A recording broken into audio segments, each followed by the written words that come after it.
Yeah, you sound okay. It's not bad. Can you hear Molly coughing through my mic?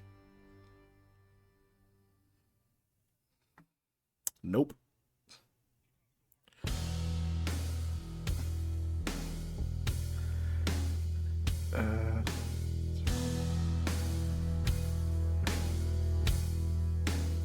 Ants. Or at least ant. I should probably go ahead and make y'all voice live too.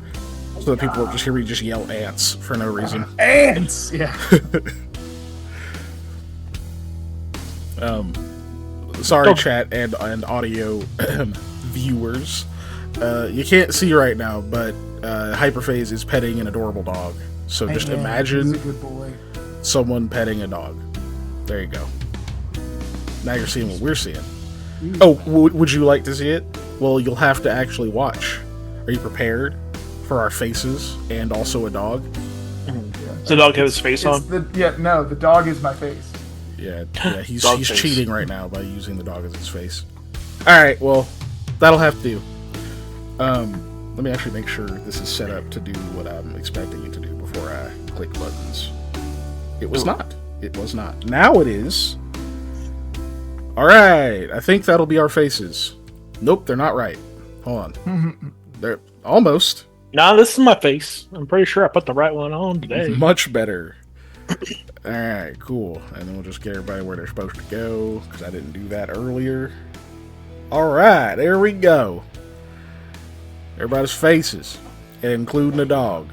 So, yes, speaking of dogs, this dog is what color-wise for dogs would be called red, even though he is obviously brown.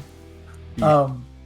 But he did something the other day. I don't remember what it was. And Panda, I thought of you because I was like, red dog, quit that. And so I thought of you because you had red dog, yellow dog, whatever. Yeah. It's just like, red dog. My dad had 3 labs, a brown lab, or chocolate lab, a yellow lab, and a black lab, named Red Dog, Yellow Dog, and Ranger. To subvert the thing. The Ranger got his name because he was on the car lot, hungry and very, flea bit, stray dog, and he was underneath a Ford Ranger. So, I mean, that is a appropriate way to name a dog. Yep, love that dog. He's a good dog. Are you good now? Are you good? Can I set you down now? Oh, you know the answer to that. I got stuff to do, pal. Well, somebody else was walking their dog, so he was bugging out because he could hear a dog outside, so that's why he popped up with me. Look, it's walk time. Yeah. All the other dogs are doing it. We did that right before this. All the other dog is doing it. Which, yeah, mine's laying down. Okay. He got some salmon jerky, which thankfully he doesn't speak English, so he doesn't know what I just said. Good. I know, right? I'm not gonna lie. I was like, feed it to him. I was like, this is probably pretty fire, but I'm not gonna eat my dog's treats. I'm not gonna do it. I have my dog has salmon dog food basically. Like his stuff is Jinx is the brand I think, and it's the first ingredient is salmon. There's no grain, so it's like what we were getting him, and he likes it. The problem is, God, his poops freaking stink, dude. Oh my God, it's the fishiest, gnarliest smell. Yikes. But he's healthy and they're good. They just smell real bad. Yeah. Yeah. Do you just get him grain-free treats, but and moderate the grain in his food or whatever? Or? He has grain-free food, and I have grain-free treats for him too. The only treats I have right now are they're little chicken bits. That's literally dried chicken.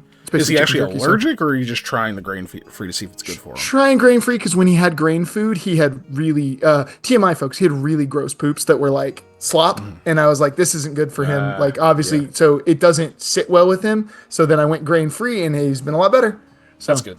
Okay. Yeah. I was gonna say because I didn't do it with Harley, but I know some people have they've tried doing grain-free stuff and then supplementing with their own to figure out what grains their dog could eat. Yeah.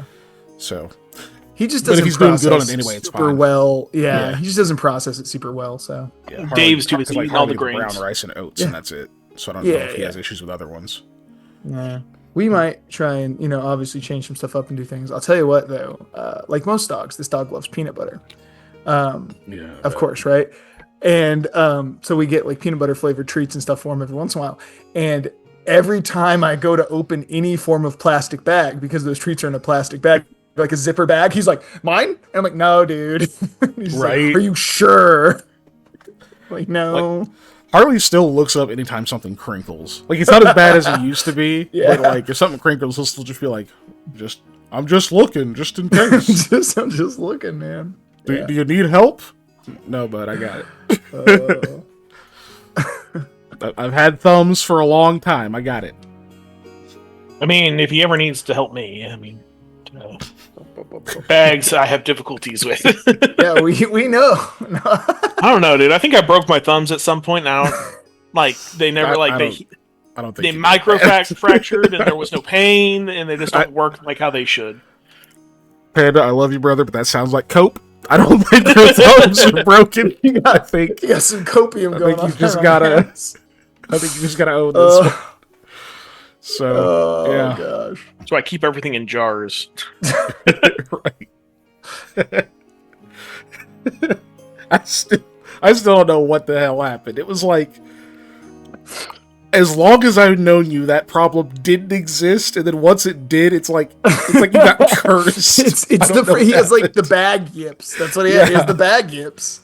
It was literally like he got cursed, like on his way home one day, and has ever since been unable to open a bag without it exploding. Like, it's wild. But anyway, we're trailing a little to the bit point here. where it's like, yeah, if I like grab the bag and I like do this right, roll off my knuckles, I can't do this, you know. So if I slowly open it by rolling my hands apart while touching, I can't Hulk it. Well, that's good. So you've worked your way around. Just don't tell that to any like strange old ladies or anything like that, in case they realize that you've broken your. And start like busting out the bottom, like oh. We need to like sage every bag you try and open. Get some sage. I'm growing some sage. Just start waving it around. I'm working on it. Which actually, this morning I transplanted some of my basil, which has grown up to where it was touching. And I extended the light as high as it could on my hydroponics thing, and it grew up to touch it. And I'm like, cool, you can't be doing that. Yeah, you gotta trim it. Yeah, so instead of trimming, I just took the two big ones out, and I trimmed two others. And I planted two of the other ones in my yard, which actually the roots on those bitches were like almost as tall as the plant was because it's in water. That's it's a lot. So that was a lot of times how they are. Yeah, there's a headache getting that cleaned out. 2-inch roots can't support a 3.5 foot plant. It just won't work out. So I planted them. I hope they live and they take to the ground, having been in the water their entire life. Good luck. But, and speaking of water, you guys are in the Port District. Water! Because you finally made it to Dardanello, which is the capital of Setsegia. It only took a little over a month, a lot of money, which we were paid like 2,000 gold to get here, so, it kind of worked out. Yeah. And, a bunch of rations, a lot of blood. Why the hell did it take so much blood? Because normally you would just, drain that out of the animal, maybe you use some in cooking. But like, I think one of y'all just straight up drinking it. That'd be absurd. Why would you just do that? That seems odd. But anyway, you've made it. You did find out that you had already been effectively reserved some rooms at a pretty upscale inn there in the Port District, and thankfully were able to easily find your way to it. You were able to speak with the captain of the guard in Dardanello, which, I mean, it's a big enough city. You imagine that, like, that's probably a pretty high position if he's over, like, all the different guard forces that are around the city, because you just can't get from one side to the other quickly. You just can't do it. So clearly, there was quite a bit of sway leaning your way as far as like getting you situated, making sure that you would have like a place to stay, making sure somebody confirmed you were in the city, and that kind of stuff. I believe he also told you, and if he didn't, then this is me telling you, that someone's supposed to come by in the morning to actually get you wherever you need to go, take you to any places you want to, get to. Like, basically, they'll act kind of as your guide in the city. But, Nice. Cool. Anything else happen? Oh, yeah. When you walked into the inn, which does seem nice. It was very warm, which is great considering it was really cold out in the stables when you were talking to Nyx and Lumal's horse, because you did find Lumal's horse. But the inn is nice, so you go in there. It smells great. You can see there's like a lit hearth in there that's got like not only the smell of food, but like wood smoke and other things that are just kind of nice in there. But you did run into Caden Bruskben, who the last time you saw him, y'all were out in some real cold, snowy woods, and he definitely punched two of you until you took naps. And he tried to do that to Eli, but Eli is squirrely, so he got away. And that was the last time you guys saw him. And you you made your way out of there, got out of that situation. Some of you died, and now you're here. But so is he. So he made it, which is awesome. So to cut in there, he does obviously. He almost like runs into you as you're walking into the inn. Looks a little surprised, then smiles. And he's like, "Well, guess I don't need to wonder if you made it to the city." And he just kind of steps back and makes like a gesture to like have you walk past him.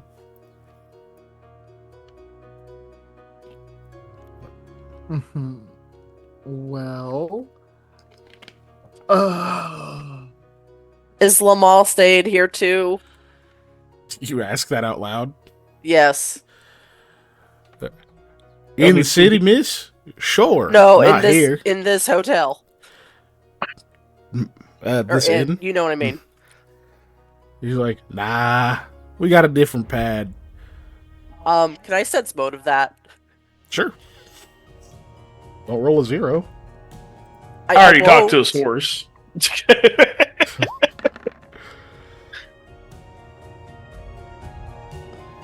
I mean, I'll keep that. A 13. Where the hell is my thing here? There it is. No. Aha. Also, snail poll is up now. As far as you can tell, he's not lying. I mean, yeah, you did talk to Lamal's horse, but that stable's for a pretty big area, so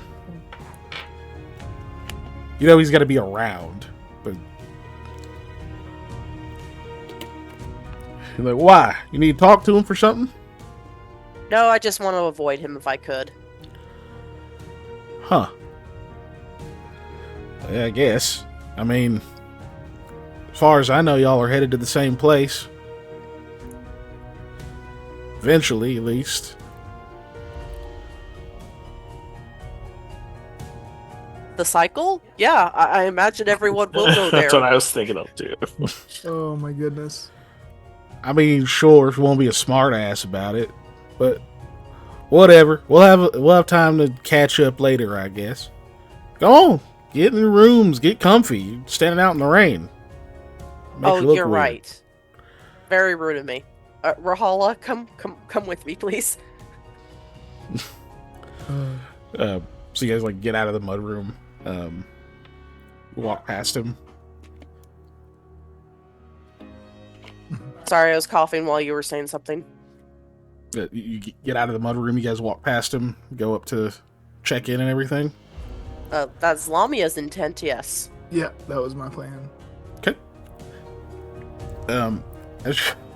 As you're walking past him, he does do like he does like the juke at you real quick.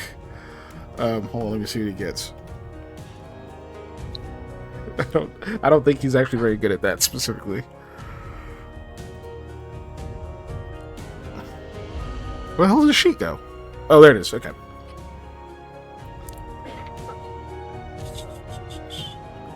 Oh shit, he actually is kind of good at it. Alright. My bad.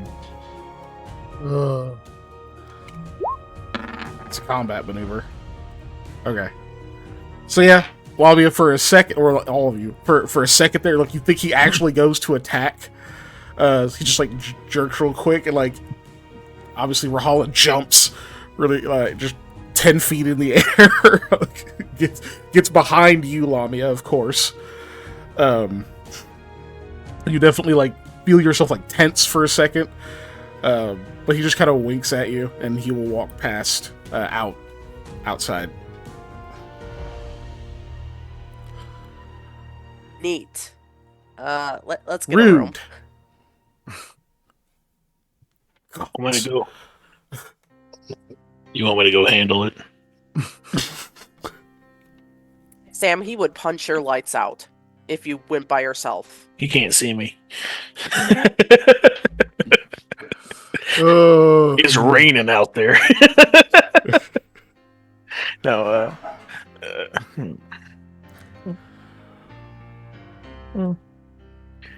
I'll make it look like an accident.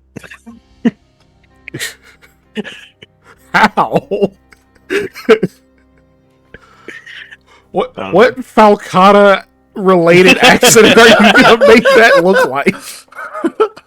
So I'm swinging my sword, right? And this dude, oh my god, these college kids keep killing themselves on our property.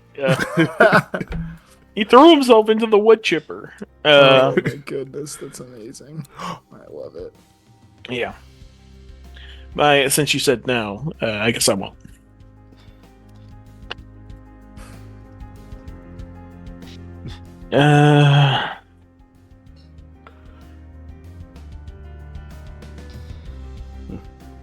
Oops, he just headed.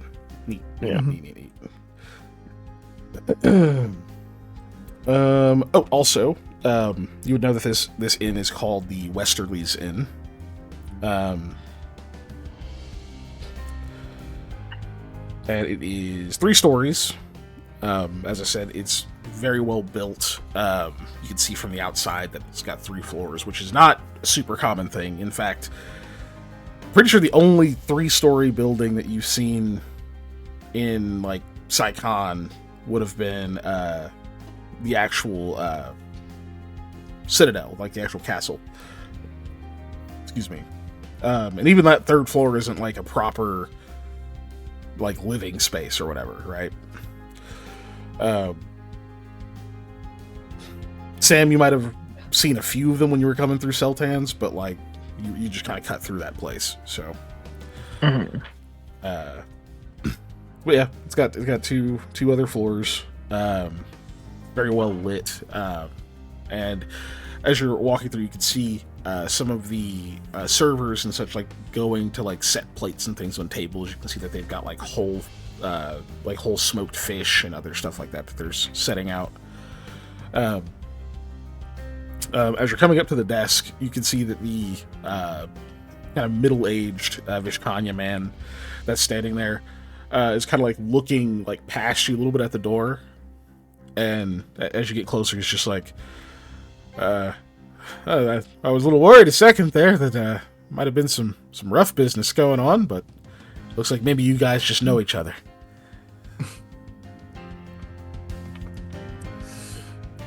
We certainly do. Yeah. Do you have insurance? Oh my god, that's not a question you should ask places. He looks concerned. Yeah.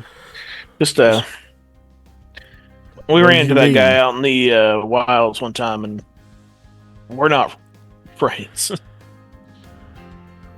Oh. Well, if there is some kind of trouble, I will kindly ask you to make sure it goes outside of the inn. All right.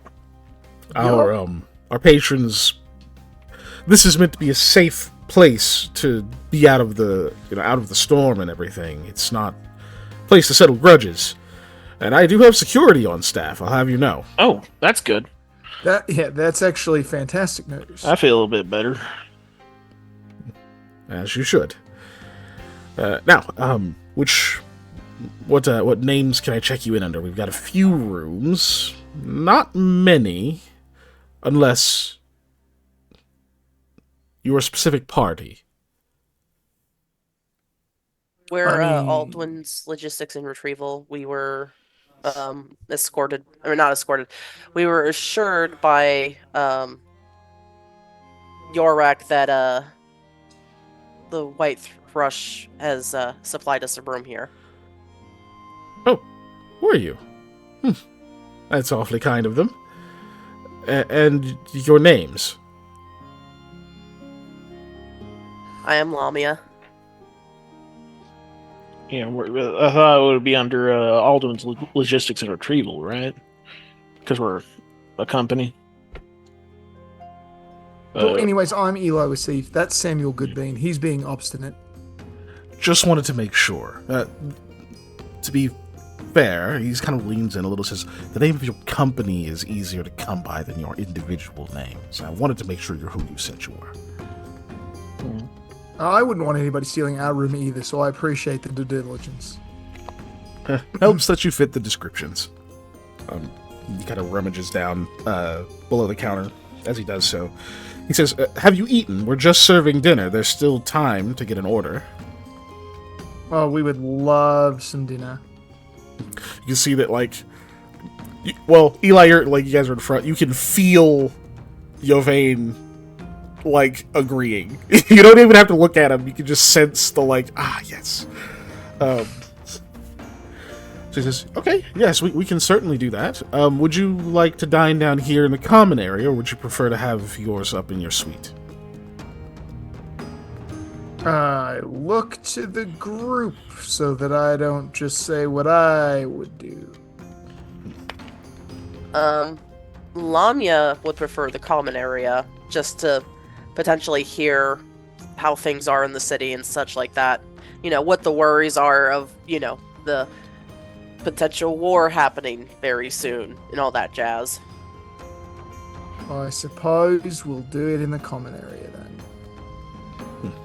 All right, as you wish. Give us just a couple of minutes. We'll have a table cleared for you. Much appreciated. He starts handing out your room keys. Each of you gets one. Hooray, keys. And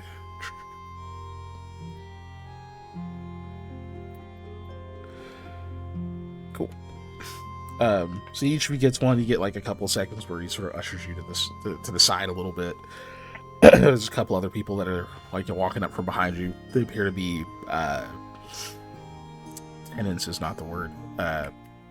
Whatever, they're customers, right? Guests, patrons. Guests. Thank you. The guest is the word I was looking for. Yeah, they appear to be guests.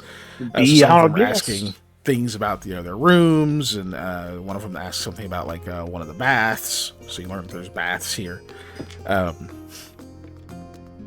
whole thing goes on, and is only a couple of minutes before you see a server comes over to him, and they have a very quick exchange of words, and he kind of turns a smile over to you, and the server walks over and says, "All right, right this way. I've got you."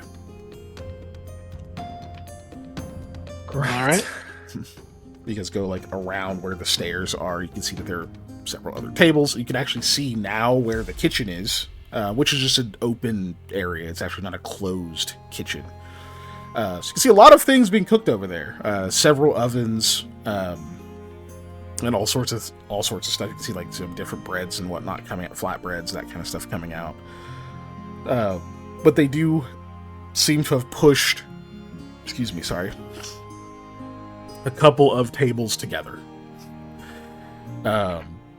And because most of the ones you're seeing are rounded, they've obviously have a few that are square tables. So they've shoved them together, brought seats out. They look pretty clean. All these squares make a circle. And you guys get seated. They tell you that currently they have a cedar smoked fish. They have a wild grain porridge. They have grilled root skewers if you don't want to eat any meat. And they have some seared lamb chops. So you each get to pick a thing. Ooh, you get to put in orders. I'll have the chicken.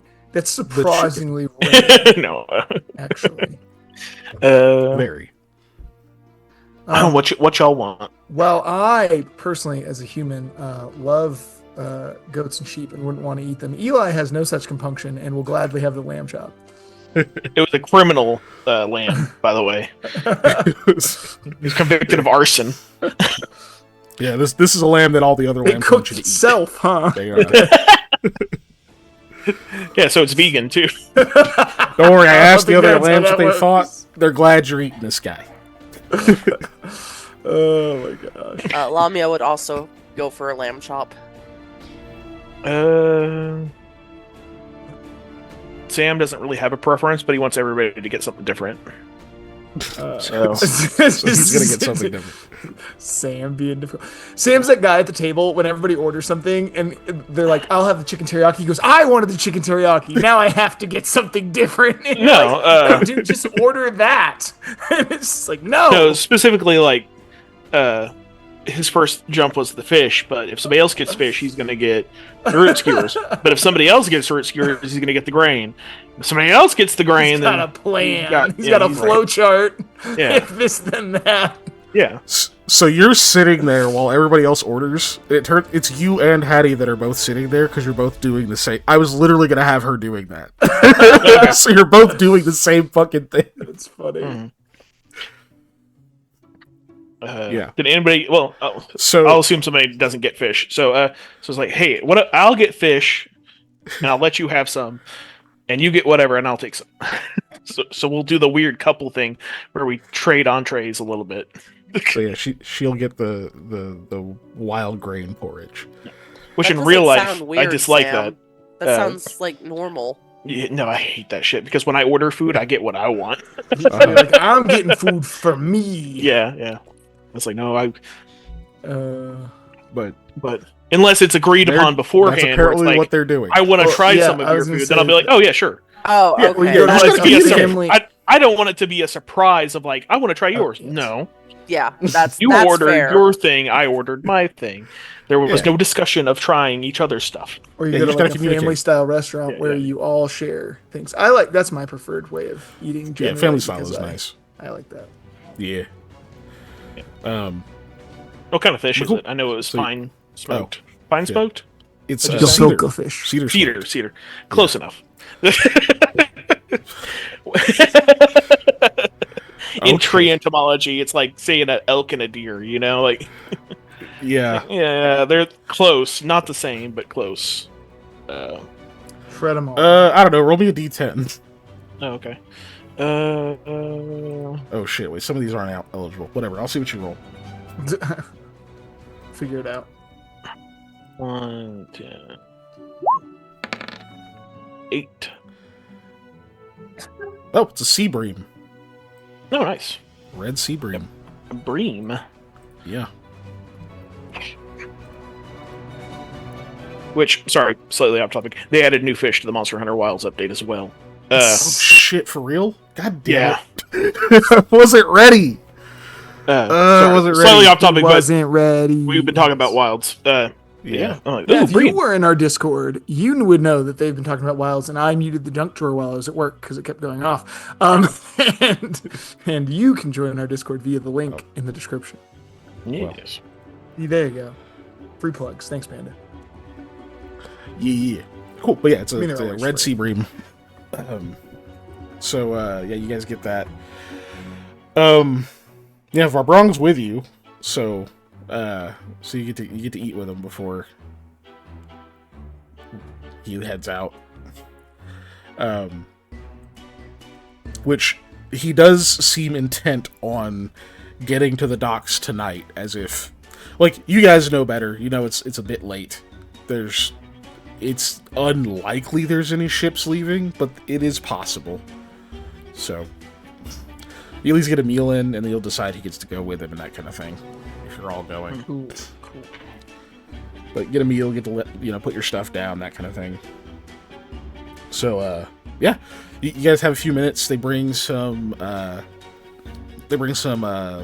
Some wine, you know, some like different juices and pretty clean water. Clean enough, in fact, that Eli, you're almost certain this was created with magic. Okay, that's what I was about to ask, actually.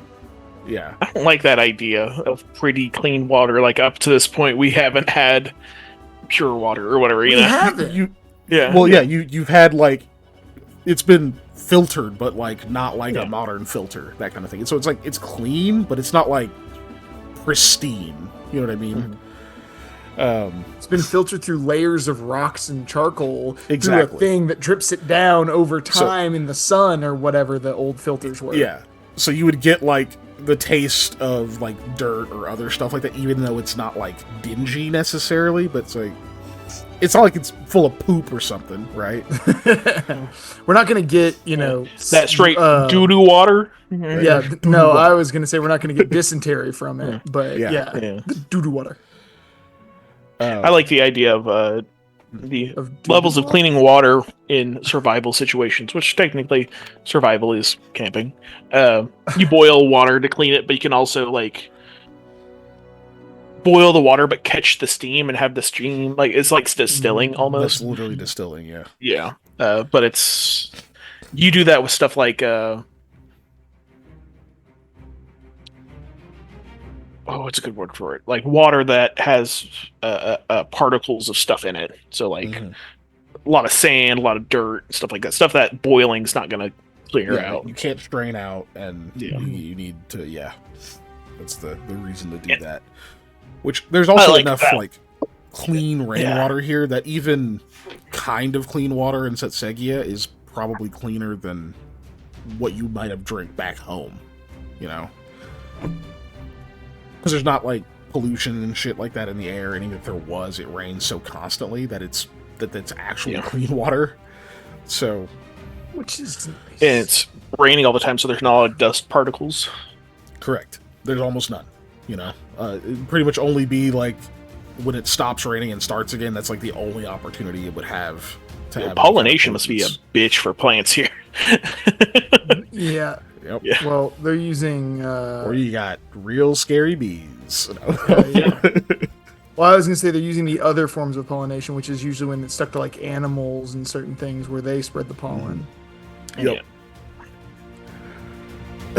Yeah. So, you guys get... Yeah, they bring drinks and that kind of stuff. There's some, like, flatbread, some other, like, little appetizer type stuff, some butter, while you're waiting for your main dishes to show up. And whoever, depending on where you're sitting or whatever, you can, like, see in the kitchen as, like, they start making your stuff, because nobody came in right after you, and, like, everybody else was already getting served, so you're like, oh shit, this is our food getting made. Right? So, so you can see that kind of happening. But any RP amongst yourselves while you're eating your appetizers and getting hydrated and relaxing a bit.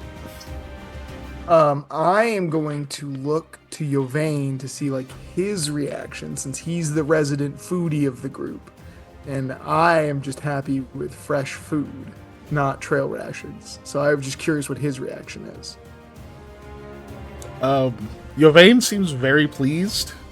Though he's also looking into the kitchen a lot, like, not getting up and wandering over there, but he's, like, watching them a bit, and to, like, try some of the bread, which the bread is really good. It seems very simple, and it's very... It's not, like, burnt, but it does have, like, some char to it and whatnot, and you can see that they're actually... It's just, they're making the dough, and then they're putting it on the coals. And it cooks. Once it's done, you know, like, all the ash and stuff falls off of it. So it's got, like, a really thick, crunchy crust on the outside, but it tastes really good and very fresh. And he's very happy with it. He hasn't actually seen... This apparently isn't the kind of bread he's used to eating or whatever, but he's heard of it, so he's kind of nerding out a bit about that. He's like, oh, it's such a rustic method. I would have thought they'd have done something a bit lavish. You know, it's so simple, but sometimes it's the simple things that really matter. Oh, the butter, it's too far. Can someone please? Slides butter back over. And the butter's so fresh! I think there's a bit of honey in this. He's pretty happy. You haven't actually got the rest of your food yet, so... Listen, I may have he does seem like he's going to fill in on bread. Oh, sorry. Yeah. No, I literally just ate me, the human person. But now I am hungry again because bread is so good. Yeah. Mm-hmm. But yeah, he definitely is giving... He's definitely giving... is going to fill up on bread. Like, oh, yeah. Because he's, like, not thinking about the fact that he has food coming. He's, like, analyzing it. And, yeah. And then they bring out a jam, which is like, oh god, now you gotta try it with the, you know, so he's having that whole thing going on. Yes, that crisis.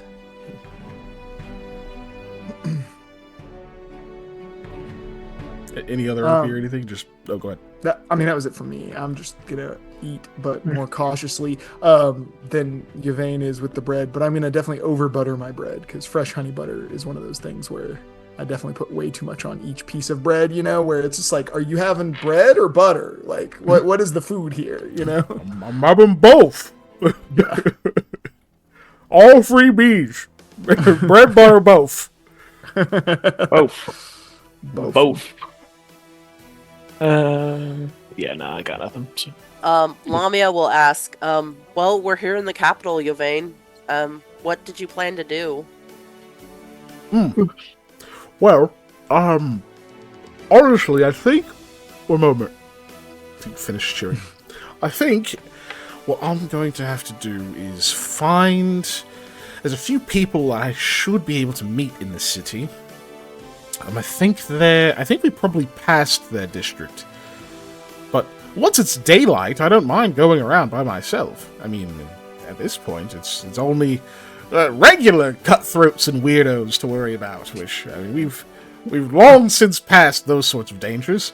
I can probably handle them myself with the experience I've gained with you all. I'd rather not, so I'll stick to the main streets. But there are a few folks here that my family's name should carry a bit of weight with, and I can find work, and if needed, I suppose I can find passage home, but I'm not quite done here. There's so much to see. I mean, granted, the war and such going on is... Oh, I don't know. I don't really have a plan. I just knew if I got here, I could do something, so... Yeah, I'll be doing something. That's all very fair, Yvain. I just wanted to make sure that everything will be okay when, I guess, we split. Oh, yes. No need to worry. Yeah, I mean, something is far better than nothing, so you're on the right track, I think.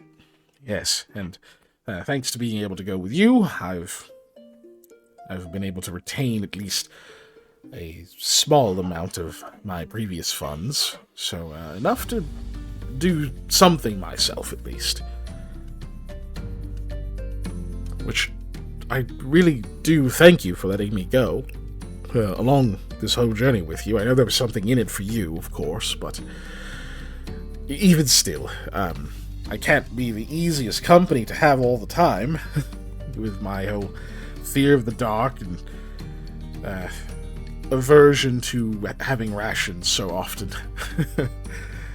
Apologies for that. No, well, necessary.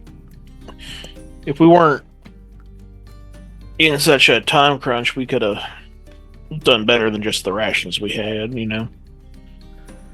But... And people who eat their normal meals every day, going to a ration diet is pretty rough. I know you're not necessarily a normal person eating just normal food every day, but I'm not. What you have a person am I? And what sort of food am I eating? Well, I gestured to the food in front of us. Sorry, go ahead. From your palate experience that you've told us about, I imagined you were eating richer foods. Some is rich and some is rustic, but yes, I do favor the I suppose you could say more refined things, but that's what I've learned about Tsatsegia. That's not really where the heart of the culinary experience is here. It's really, well, things like this, even though it's at an expensive, look at the place we're at, you would expect they'd throw some kind of, I don't know, caviar all over everything just to charge a gold piece for it. But they don't, and everything we see is being made over there. It's probably fished out of the water just a few yards away from us. And there's all sorts of vegetation. It's all local. It's all very simple. Speaking of, Sam, Makes we sense. should totally fish tomorrow if we have time.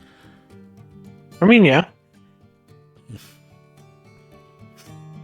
I'm always up for a little bit of fishing. If we catch a bunch, we might be able to sell some here around as well. Well, I don't know if the local fishermen will take too kindly to you poaching in on their territory. And also, I you meant to could like miss me on the fishing. them, but like, like if they sell their fish for 5 copper, I'll give it to them for 2 copper, and they can still make that 3 copper price. And that's less work they got to do. Good work. Good work. Cool. You can imagine Yvain picks up about where he left off, just going on about the foods he's had and the experience of learning the meaning of a hearth and all sorts of stuff. Very touristy. And Maybe the hearth is the one friends we made along the way. No, I don't. I mean, I'm joking. Yeah. But, cool. A few minutes later, all of your dishes show up. The fish has like a plum glaze to it. There's like some grains that get served with it. Excuse me. The grain porridge has like a mushroom broth and some kind of eggs that also get served with it. The root skewers also have some kind of sauce they've been glazed with, like it almost looks like a lacquer across these like sweet potatoes and radishes and all sorts of stuff, which is what Rahala got, and gets like a little bed of rice. And then the lamb chops, also served with rice, have some kind of really sharp, savory smelling like oil on them as well, which turns out to be like scallions, some kind of like very thin like scallion sauce with them. Mostly they just leave the meat to shine, but it also gets served with a few like different greens and some other vegetables as well. But yeah, y'all get your food, and it's pretty damn good. Like for Lamia, this isn't, it's not the same as home cooking. It's a little, you're still eating at a restaurant, but it's definitely got that same level of like heartiness to it. Like it has that same kind of feeling where it's familiar, like all the flavors and stuff are familiar, they're a little bit elevated with just the cooking methods and that kind of thing. So it tastes awesome. There's not an off thing in there for you. For Eli, all of this food is stuff you've gotten used to. You've been here long enough. So, I mean, at this point, it'd be like if you were to go to like the Caliphate or somewhere like that where you were to eat the things that you smelled growing up and sometimes got to taste, it would be almost off-putting to you at this point. Like, you're much more used to this stuff. But even then, yeah, this is really good. This is probably a lot better than most of the food you've had, other than like a few specific meals. Nice. And then Sam, yeah, you're still kind of getting used to the food here. You're fairly used to it, but it's like you eat a lot of trail rations and like fed yourself and that kind of stuff a lot. You haven't eaten at a ton of restaurants, and the coin collar doesn't just make like Ulas culture food anyway. So there's like a mix of stuff there. So this is probably one of the better meals you've had that is like very local. But cool. So you guys get into that. imagine there's like a bit of quiet as everybody's just enjoying their meal. Yeah, for sure. For me, anyways. Verbrong finishes his very quickly. And, Like, I wanna go. you guys are brought like a copious amounts of butter because it keeps disappearing. So while you're eating, that you keep having bread and butter still available. And at the end of it, they start, asking about like desserts and that kind of stuff, or near the end, when like you guys are a little more than halfway done with your food. Verbrong's already finished. They start asking about that. It's not really on your tab. Some of you are like, obviously it's up to you if your character's saved room for dessert or just doesn't care if there's room. That's totally up to y'all. Well, Lamia is like Verbrong in that, you know what? Maybe we should do what Verbrong wants. So he's not rushing you, by the way. Oh, he okay. like finishes his food. If anything, he seems kind of nervous. So he's not like hurrying you guys along. Like he's what's the dessert? Yeah. What's for dessert? What's for dessert? There's today is a berry pie, but not like a pan pie like hand pies. Like imagine like smaller ones wrapped in like some kind of puff pastry type thing.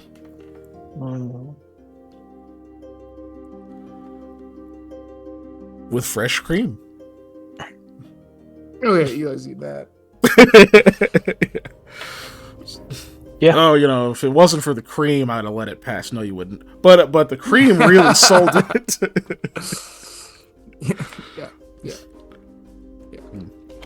No, it's one of those where it's like, listen, I don't know if I have enough room. It comes with fresh cream. I'll make room. Like that moment where you're like, all right, yeah, you got me. That sounds good. Yeah. Cool. Those come out. They obviously like make them and whatnot, so you have like time to finish your meal. Be tempted to eat more bread and butter, even though you're about to like pop.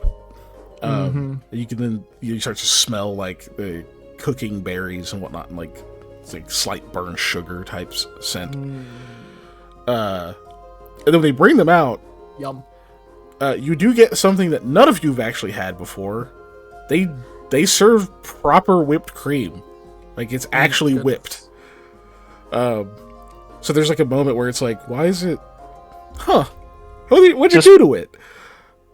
It's like making butter, but not really that point.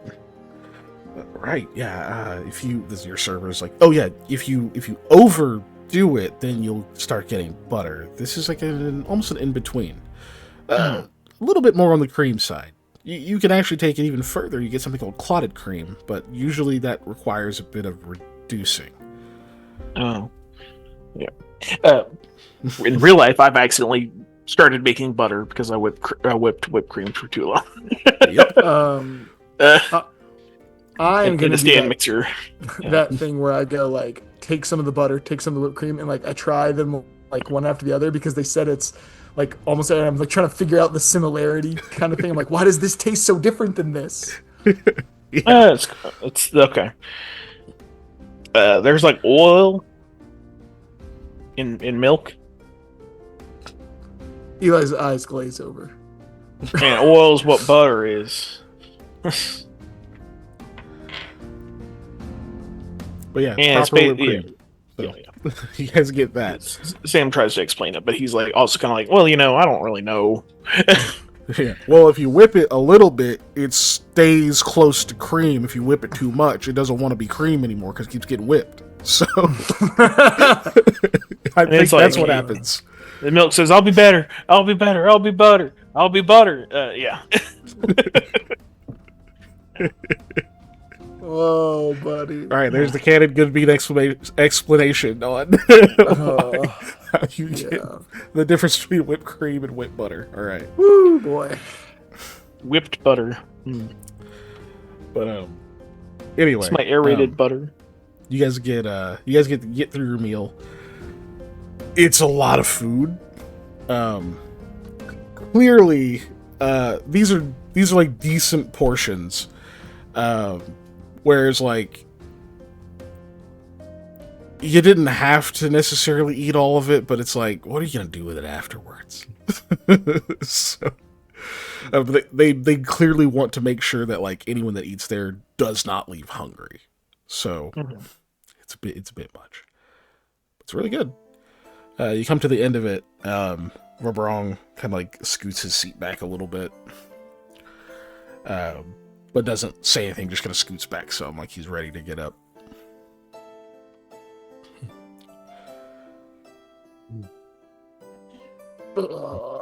Too much. Yeah. I need to definitely walk this off. Speaking of that, look, bud, I'm looking for Bron. I know you really want to go today, but the likelihood that a boat is leaving tonight is pretty small. But we can at least secure you passage for first thing in the morning. I mean, we still have to go there to make that appointment. Oh, I'm not disagreeing. I'm just giving him expectations that he's not going to be leaving right now. Setting expectations is really important. Yes, worth seeing. We'll go. We'll ask if morning is the earliest, then so be it. Great. Well, I'll head down there with you because, like I said, I got to walk this dinner off. Should we tag along just in case he does find passage? Ooh, you know, that's a good question. Probably, yeah. Okay. She was really hoping you said no. Too bad. It gives us a chance to look at the nuts boots they got docked here too. How do you want a boat so bad? Like I was this close to having my own ship. They almost spent all. You did not have enough money. It briefly did. Yeah, that's true. Well, I wouldn't call it a ship, but it's half a boat, yes. Or if you're talking about the other one, yeah. The whatever the yeah one we got in the cave. The Saint Sophie, yeah. Saint Sophie, yes, thank you. Whistling Saint Sophie.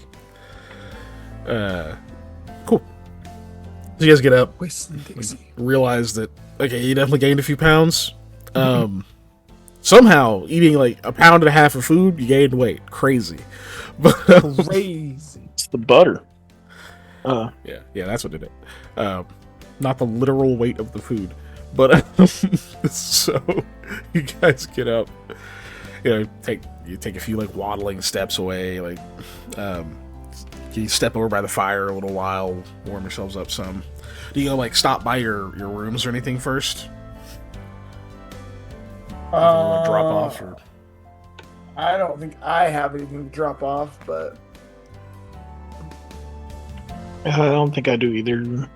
might be nice to just stop real quick and like just wash up real quick after we ate and stuff. You know, just get a little basin of water, splash, get cleaned up. So yeah, so you guys swing up there.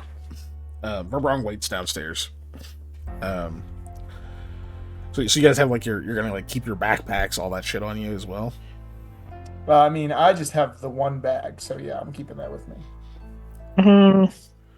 Well, yeah. To be fair, yours weighs like 3 pounds, and that's it. Yeah.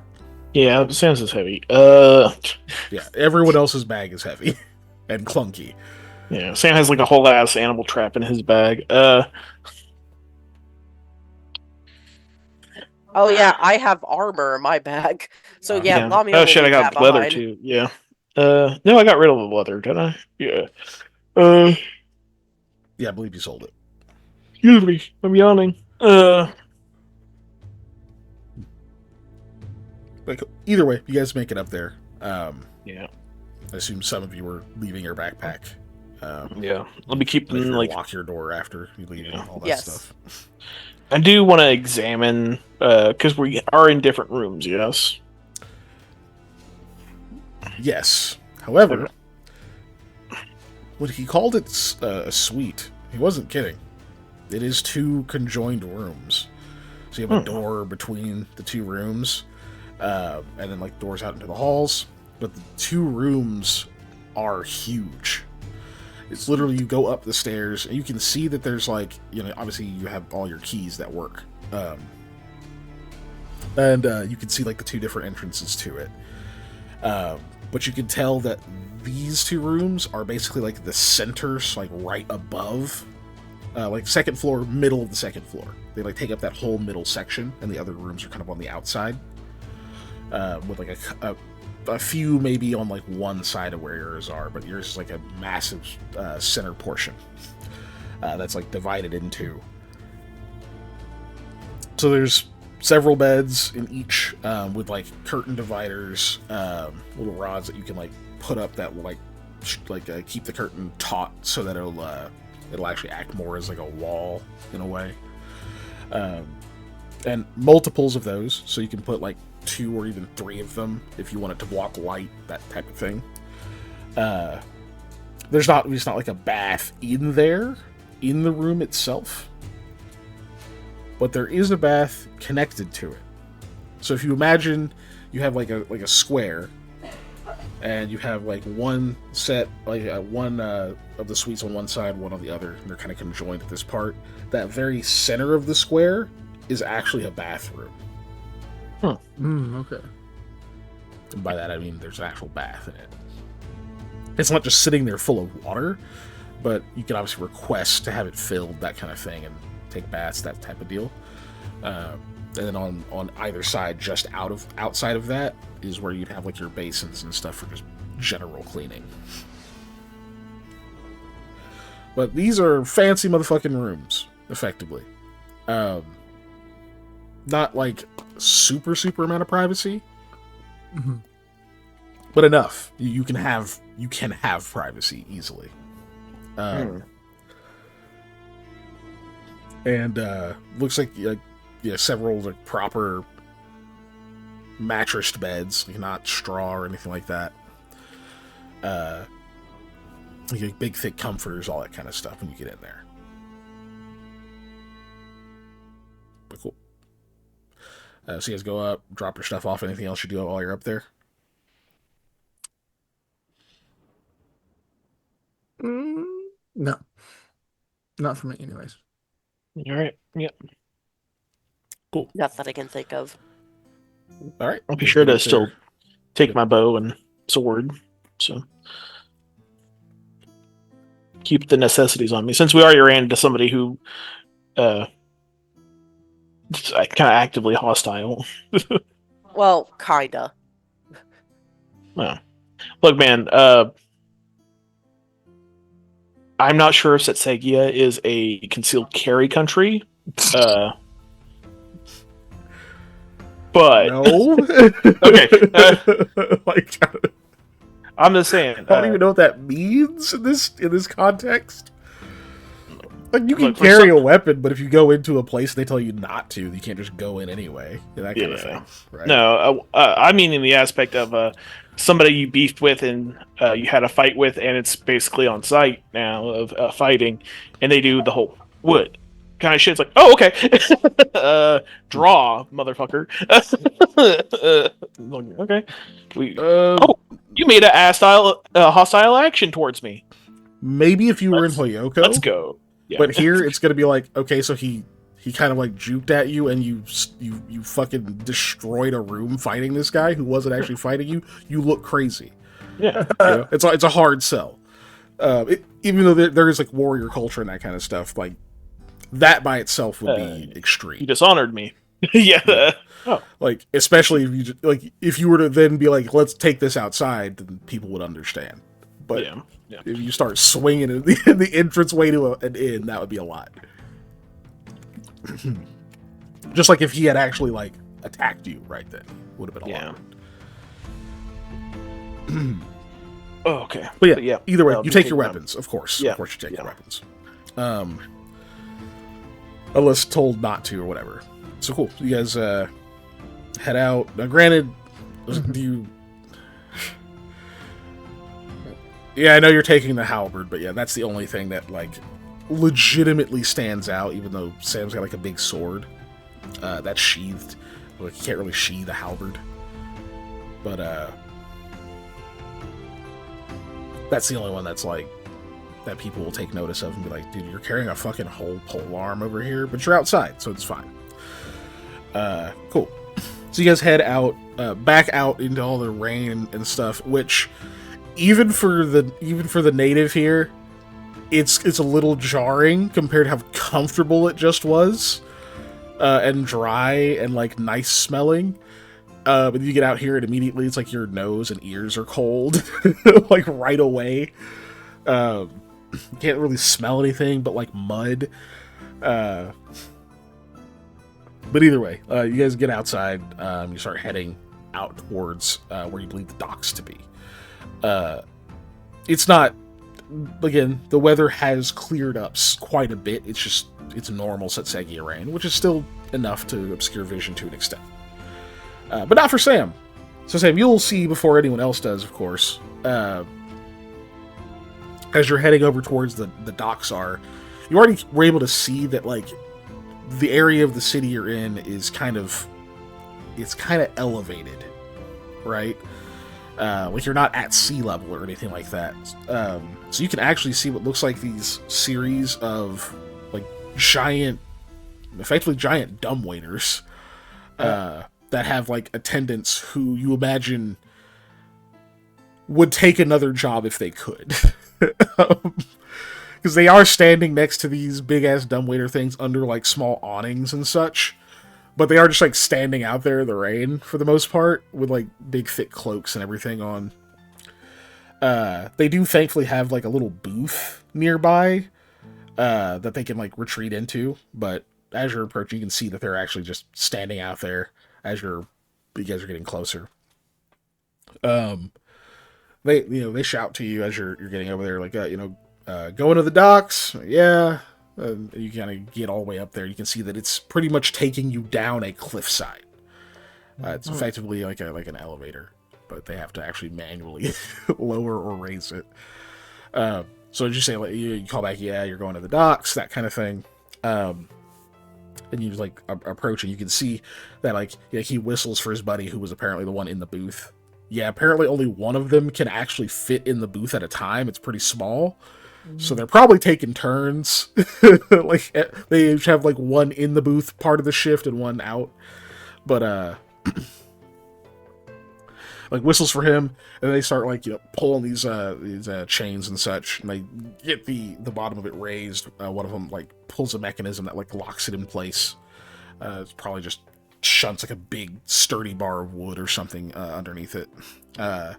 They look at all of you, and it's like, yeah, there's a lot of them. And then he like goes and pulls another one to like put another support in place, and then another support in place to make sure that it can like take the weight. Yeah. And you guys all pile on. Thankfully it's a big platform. Like this could probably take your whole wagon. If you were like rolling onto this thing. Now, granted, he probably would have had to pull a bunch more of them levers, but it probably could do it. And as they're like, because they manually just pulled it with their hands to get it up there. But you can see that there is a little crank over next to it that they start using to lower you. Both of them together. Well, it's probably not crazy because they probably have. Would they have like some kind of lifting crane system, for lack of better terms, in the ports to get cargo off of ships? Yeah, it's just like a lever pulley system. It's I just want to say it's probably not too radical. It's interesting to see it used for this though, for Sam. Because like no, that's what stairs are for. Like that's what stairs are. But obviously, so as you're like, but it's like also like the docks are down there. Yeah, for they have to get that up here too. Animals like horses and stuff. Yeah, and you can see that there are larger ones that you could have gone to, but there was just no need.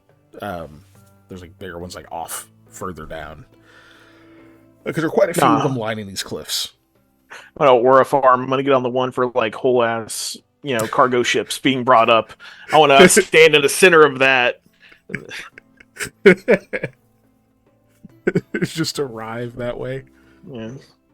So who's this guy? Is he a just Metal you? Gear boss or something? Like, Just you? Yep. Oh, okay. That is the Neat. exact imagery, by the way, man. It's 100%.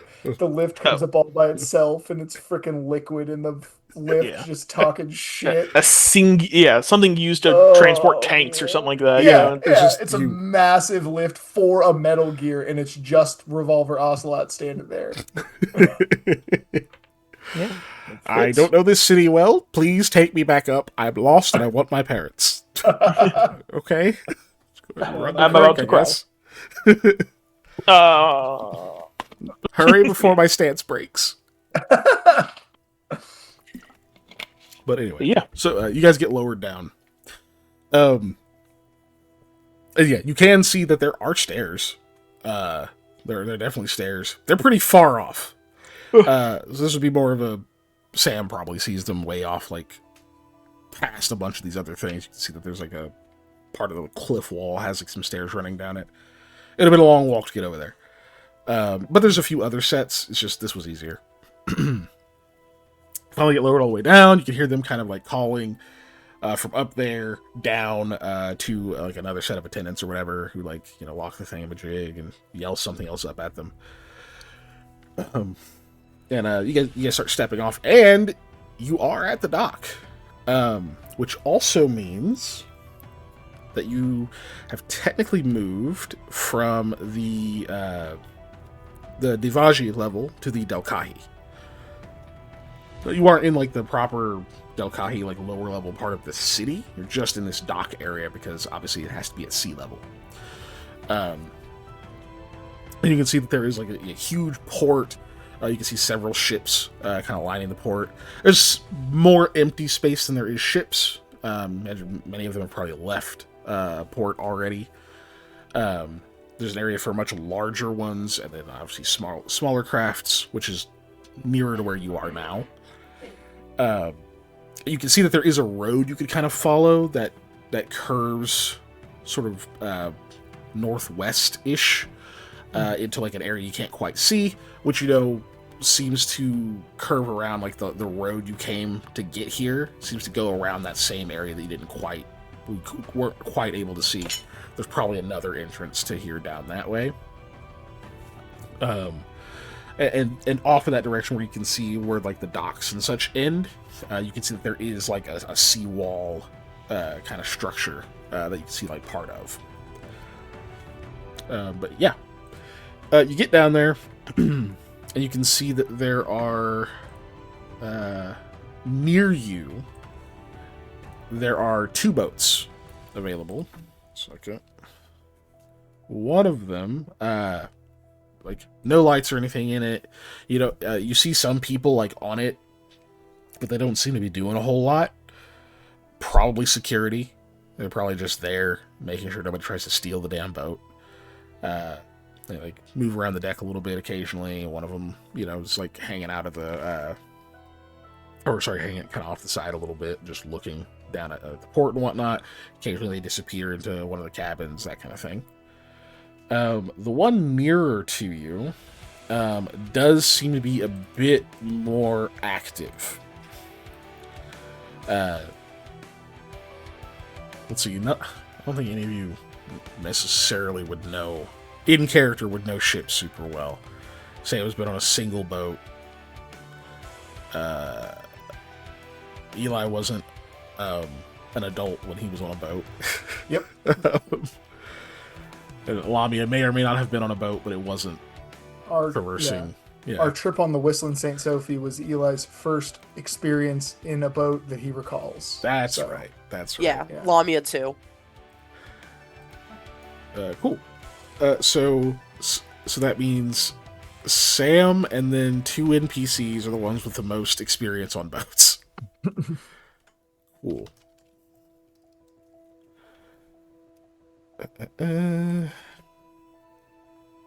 Cool.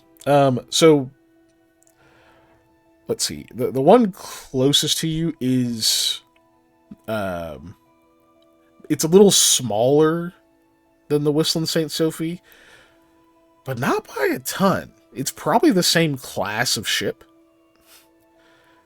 And it's probably still the same class of ship, but it doesn't have all the same like wear and tear and time wearing on it that the St. Sophie did. Because even though it was a magnificent vessel,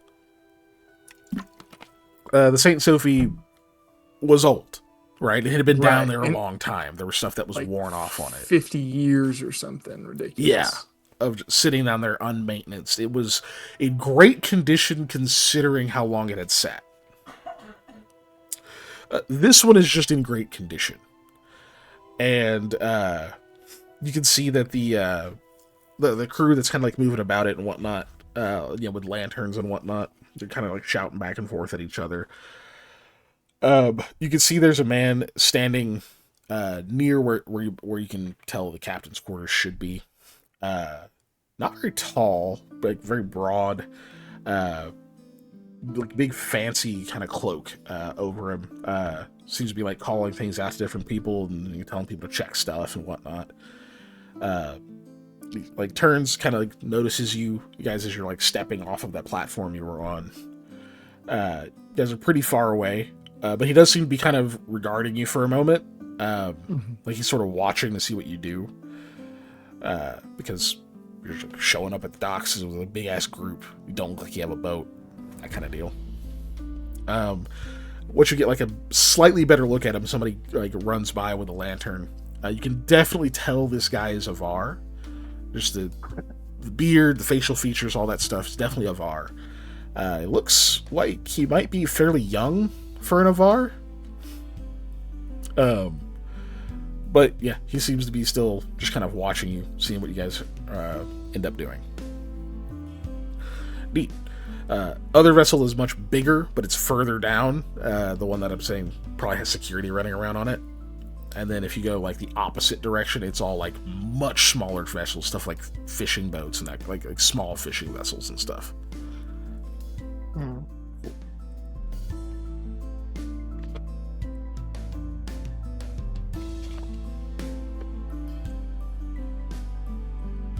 That is my long explanation over. Nice. Well, does there look like there is a customs office? Or just a dock office in general? Yeah. Like a harbor master's office? Yeah. Okay. Well, see, I was trying to think of like, I don't know what I would have ran into, and if they do have any fruits or vegetables, type of thing going on here, Yeah. You can... Excuse me. You can see the building that's probably that. You have to go more away from the two boats that I mainly described. But you can definitely see that there is a building that looks like that should be it. That might be...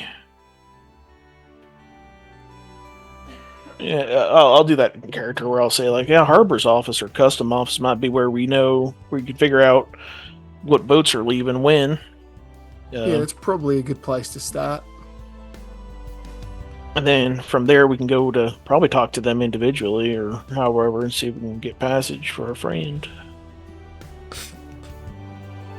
All right, so start walking down towards the harbor master's office. Okay. You guys make your way over there. It's not super, super far away. It's just over, almost splitting the difference between like this side of the harbor, that seawall thing, and you can see that there's like a whole other side of the harbor, like of the docks. Past that, there's a little bridge that goes across it, or you can actually walk across the like back end of the seawall. But you guys don't have to go that far. You just get a little bit closer to it. You get to that building. It's a big, wide, sort of flat building. And as you approach it, you see somebody kind of lean out of a what do you call it, like a window, but it's not like no glass, but it's like a big ass open window thing with an awning. I can't help but think of the guy at the Wizard of Oz at the Emerald City. Sorry. Because that's my immediate thought of the guy going, hello, like it's sticking out. That's my immediate visualization, but I don't know what you'd call it either. I don't know what to call it, but you know what I'm talking about then. Yeah. Older gentleman, looks like he's probably Vishkanya. As you get closer, yeah, you can see like a little bit of scales, sort of greenish brown tinge to them. Color of the eyes. He just kind of leans out, and as you continue walking that direction, he just kind of hollers at you. How can I help you? Hi, we were looking to book passage on a boat tomorrow morning, or at the earliest, if you could do it tonight. Looking for books in the morning? You like get closer, you can hear him better. No, sir, boats. We wanted to book a boat for our friend here. I gesture over my shoulder to Verbron. You did come to the right place. Yeah, you can do that. We got, not a lot right now, trying to head out. Let's see. Let me check the books real quick. Maybe there's somebody who's looking for more passengers and such like that. I think there was one, but let me confirm for you. Says for big fella. How you doing? All right. Okay. I love it. Yeah, big fella. Yeah. That's Rubus. On right no, on. it's wrong. Oh well, kindly met, Warbron. But no, what I'm talking about is he's an Avar gentleman. He's not too. I think he's probably right about the platform he came off of. I think he's talking to Avarok folks, but kind of depends on where you're heading. He's batty. He's heading off north, up to dangerous spots. Well, our friend here is trying to go up north as well, but to Avrahana. Yeah, that's what I was afraid of. Whew. Y'all are braver than me, or at least your friend is, Mr. Varbron. I would never set foot up there, but I guess young Rubus. It's kind of weird calling him that. The man's in his 60s, but I guess that's young for his type. What were you saying? Were you about to say something, Molly? Oh, okay. Sorry. Guess that's young for his type, but young Rubus is headed that way. I guess he's put a lot of money into it. So if that's where you're going, that's going to be your ship. Great. Do you know when he's supposed to be heading out? Did you say that? I didn't hear it. If you did. Headed out. I think he was supposed to leave tonight, but he said he was going to wait a little bit longer. So you're going to have to talk to him and see when he's actually heading out. He's going to send me a runner. Yeah.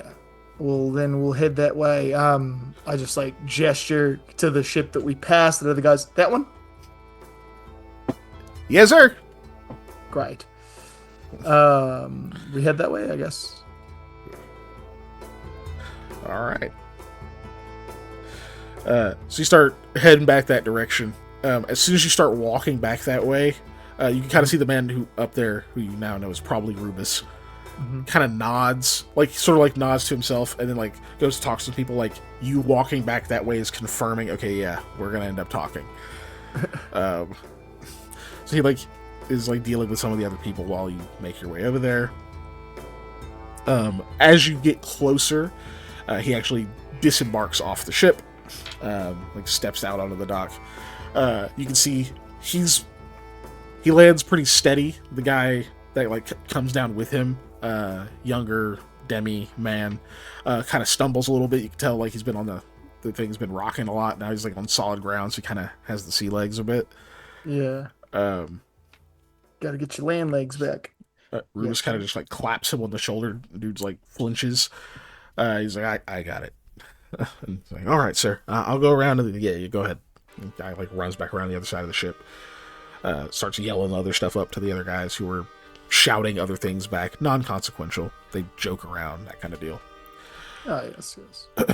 Then he'll walk up and approach. I don't know who would be in the lead, but he would approach and hold his hand out. I guess me, since I was talking to the harbor master too, so I'll walk up and shake and hi, pleasure to meet you, Rubus. Excuse me. He goes, the very same. His handshake is incredibly firm. It's he's clearly not doing the trying to hurt you thing. It's just obviously one of them manly handshakes. and this boy's strong. Yes. So it's like you have to like really squeeze back to make sure that like it doesn't hurt. Putting a lot of effort into it. There's like visible strain. He kind of smiles and like sort of like kind of pats you on that same side shoulder, and he's like, "I don't have the pleasure of knowing you all though." Well, so my name is Eli Wasif, and this here is my friend Vibrong, and he was hoping to book passage on your ship up to Avrahana. Just him? Just him. He like looks up at Verbrong for a minute and kind of gives him a nod. Says, "Well, for Avarak, not charging nothing. I'm sure you're willing to work." "Yes. That's all we need." None of the rest of you going with him? Unfortunately, we have business here that has to be a bit urgent. Damn. Okay. That's a rough place we're headed, you know? So, could be some pretty copious coin in it for somebody willing to brave the dangers. Hoping to have a couple more. It is incredibly tempting. But we're under the... I was going to say gun, but that expression doesn't make sense because I don't know what guns are. So I had to think about it for a second. So I just like stopped. Under the bolt, under the axe. Guess, I don't know, man. Yeah. Under the guillotine. Who knows? Yeah. Listen, we're running up against it, unfortunately, at the moment, and we're just gonna conflictedly have to pass. Can't blame a man for trying. Right. I understand that you're also in a bit of an urgent, state to move, and if there was more time on either side, I'd be more than willing to tag along, but... Yeah, that's how it goes sometimes. Oh, well. Look, I'm trying to get out of here in the morning. I thought... Well, one more is pretty good, too. And, this one looks like he might count for a couple. Verbrong actually kind of chuckles. Maybe. I can vouch that he's quite capable. Yeah, he looks it. Don't get those scars sitting around in restaurants, huh? No. Alright. Well, I'm trying to head out in the morning unless there's some reason not to. So, welcome aboard, Verbrong. So here's the Sea Ruby. Treat her kindly and she'll do you the same. Yes.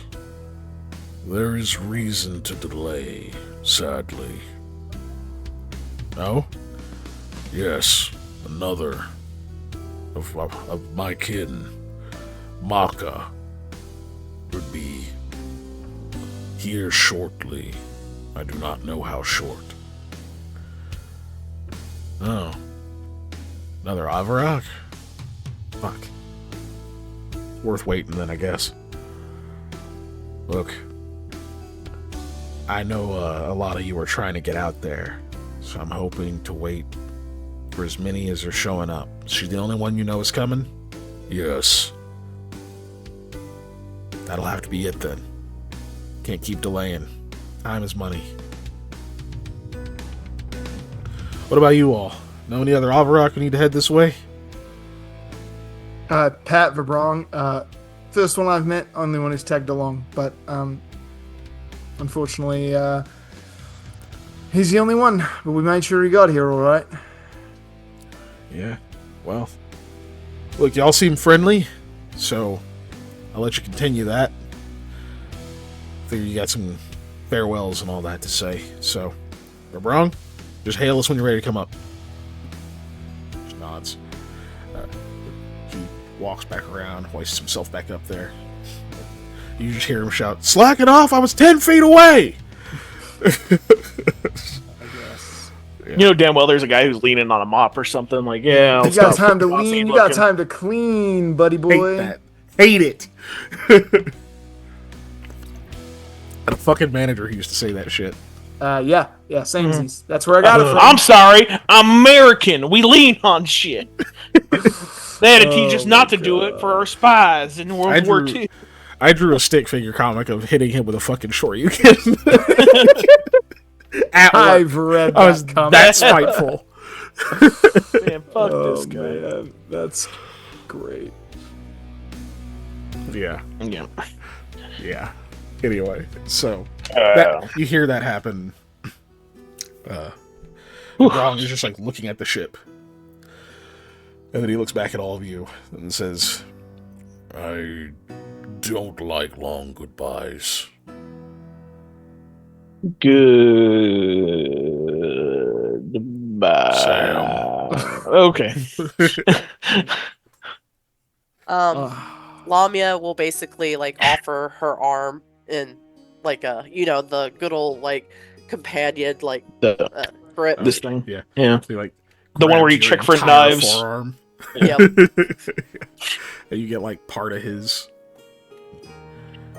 It was an honor to fight alongside you the few times we had the pleasure. You too, Vermont. I hope to see you soon. Soon may be too soon. It is long work I will be doing, I think. And so will you. Yeah. And Lamia will let go. Well,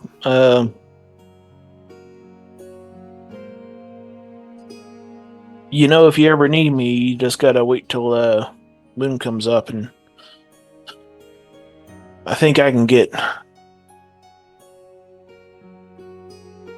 I think they owe me enough favors, or I owe them enough favors, something like that, or maybe the word will get around to me. Yes, I will try not to call that. You are busy and taking enough risks.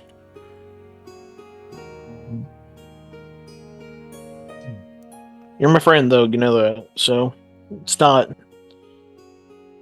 anything to come up here and help you if you need it, He frowns. Sorry. No. Unrelated. Dave looked at his arm and there's a card stuck to his Yeah, arm. it's stuck to there. Yeah. Verbrone shakes his head and says, no. You said it yourself. We are kin. Brothers. Yes? Yeah.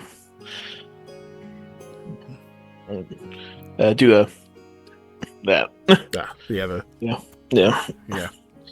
Yeah. Hard to do with. Hand. Yeah.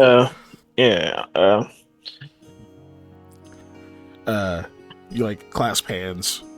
He actually pulls you in, like hand on the back for a second, and you don't have to burp, but you can. And he says something you don't understand the language. Just something very brief. You feel kind of like a bit like a very faint, just a squeeze. Like he's obviously afraid of like hurting you or anything. He says, "Stay safe, Sam."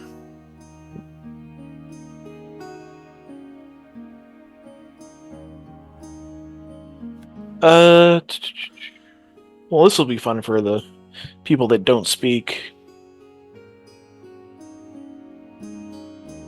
The hell's my language again? Face. Thule. Yeah. I was like, what the fuck am I speaking? Because I was like, Ulis, no, not that one. Thule. I said, well, do the same thing. Like, not this life, the next. This little weird little, I want to say probably like a warrior's thing or something like that. Yeah. Probably something I read in the Night book one time, because Probably. Canonically, Sam read fairy tales and shit like that, and wanted to be a knight. It meant something to him. Yep. Okay. Then you step away. Yeah. step up. Oh, big guy, we've come a real long way from bandits in the forest, eh? Yes. It is a fond memory. I'm glad I did not throw you further. You and me both. I'm just happy we were able to help you out in this and really get here. But it's all on you from here out, and I know you can take it. You're easily one of the most capable people I've ever had to work with in my life, and very pleased to get to call you my friend. Likewise, you are, I think, yes, the strangest person I have ever met. That is quite the compliment.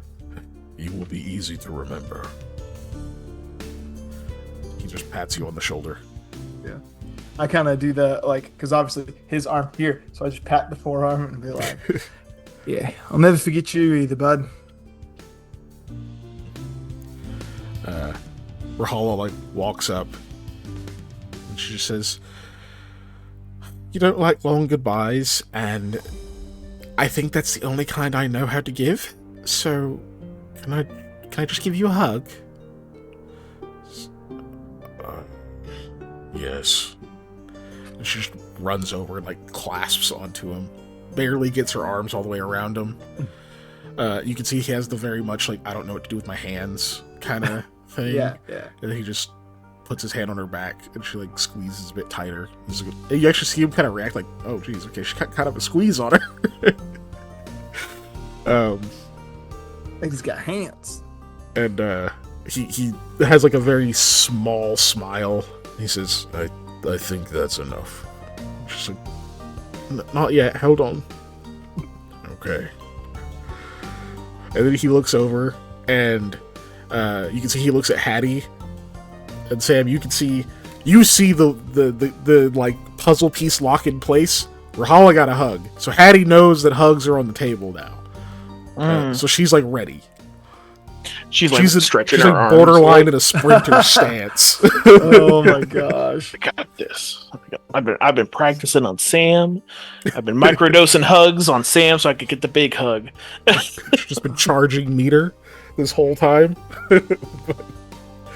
Like he looks over, like sees that.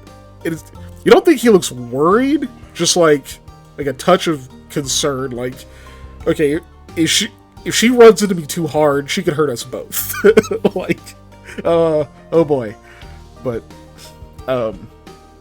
he waits a little bit, and then Rahala pulls away, and she's like, okay, so look, this can't be the last time we meet, okay?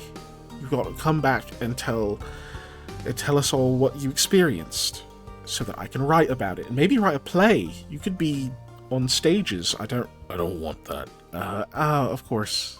So, what if only your story was on stages?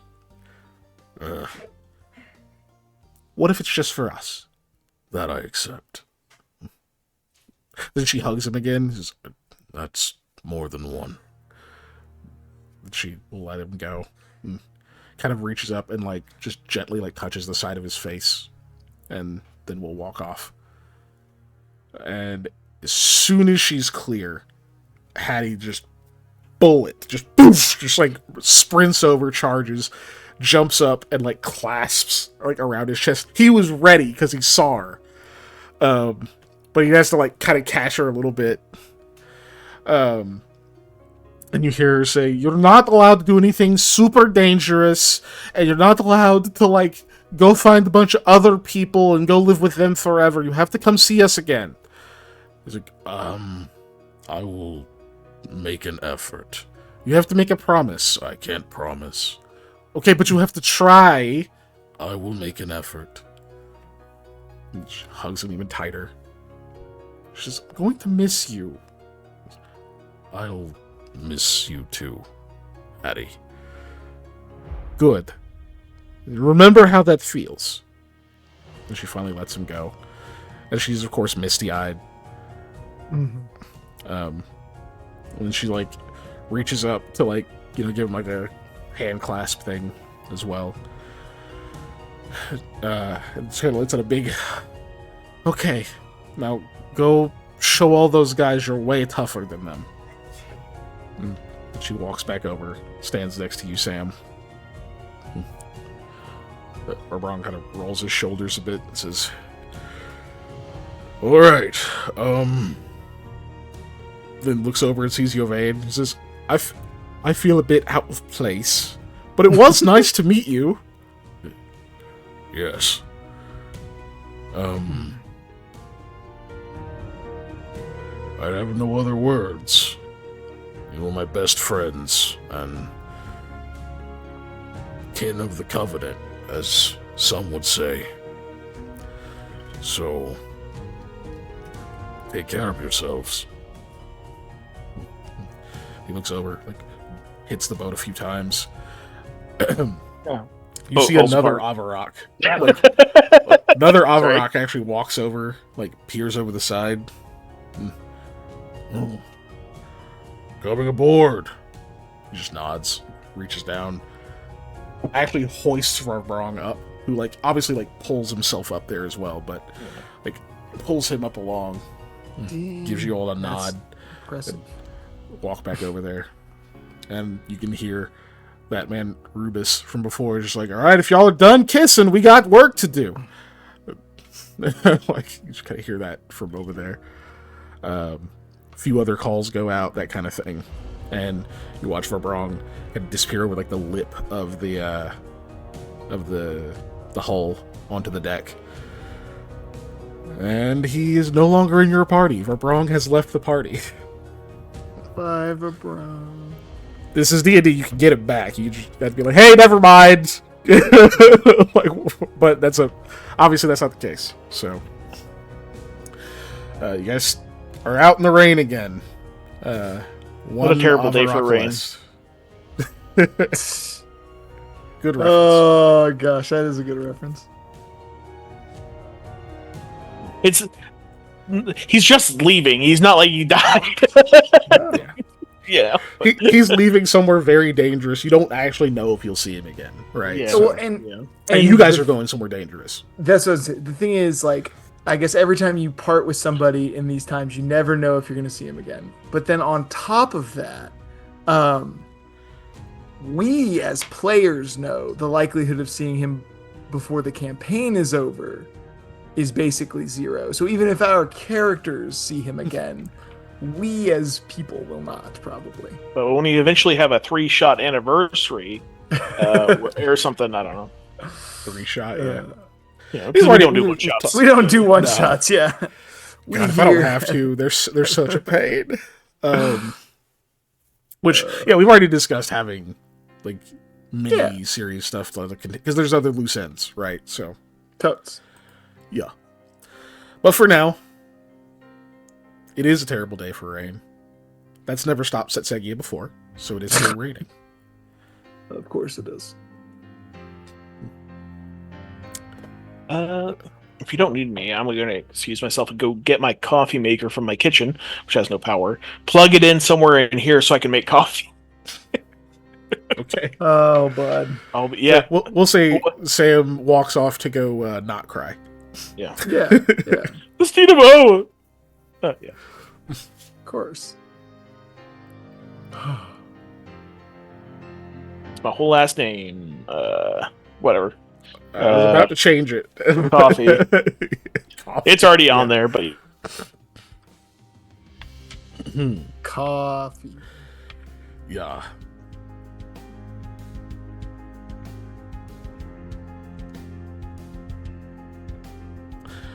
Cool. So yeah, Sam and we'll say and Hattie probably walk off a little ways. You all know how to get back to the hotel or the inn. Somebody called it hotel earlier. But I mean, you're out here. It is nighttime. There's more city you could look into, but also it's like you've had a big dinner. he had to say bye to a friend, and it's not late, but it is a night, so you obviously can also turn it. God, Yeah. excuse me. I think Eli's done for the day for sure. He's had enough avoiding his emotions for one lifetime. So putting these on the shelf in the back is going to take a minute, so he's going to need to go to bed. Start heading back towards the lift. Or yeah. Cool. Anything else from Lamia, or? I mean, she's not going to bed, of course. But, so, to start with, during the night, she'll stay in the mudroom for, like, a little bit. Before, you haven't got back to the inn yet. I'm saying, like, there's okay. before you guys go back to the inn. Well, she wanted to go and buy a book. Yeah.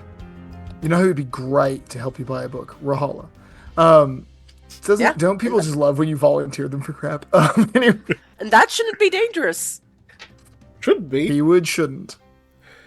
But if it is, at least you're there, and she's not incapable.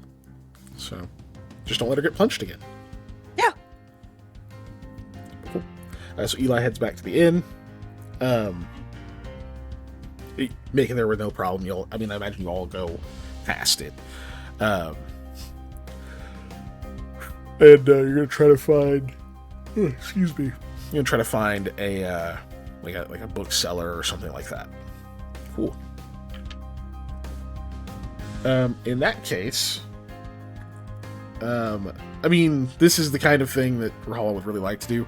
Honestly, Yovane would probably be okay with it if it wasn't dark, and it is. Now, it's not like pitch black like it usually is in this era, because they do have like a bunch of lanterns and other stuff around. So like, you could tell he kind of wants to go. Like, he could be convinced, but he's also, it is night, and what if all the lights go out? So, Yovane, you do know I'm giving you that cap of light to keep, right? I'm not going to take it back. Oh, you don't have to do that. It's it's quite a nice item. It's a nice cap. Yeah, my dad got it for me when I was 3. Oh, I can't keep something sentimental. It's only sentimental in the memory. But I will always have that memory. I don't need the cap. I was going to give it to Sam before my Naluxi phased out. Would your father be alright with you giving away the cap he gave you when you were 3? He would, because he forgot he gave it to me. Oh, I doubt that very much. He gave it to you because you were afraid of the dark, weren't you? Probably. I can't 100% remember, but yeah, that's very likely. He certainly remembers. Look, I'll continue to borrow it while I'm in your company, but I can't take this. My heart is warmed by the gesture. Please be certain it is, but I can't take this from you. Yovane, I'm not giving you a choice. Keep the cap. Alright. I suppose I can. If you're insisting, as you are. I am. He kind of looks over at Rahala, who's just kind of like...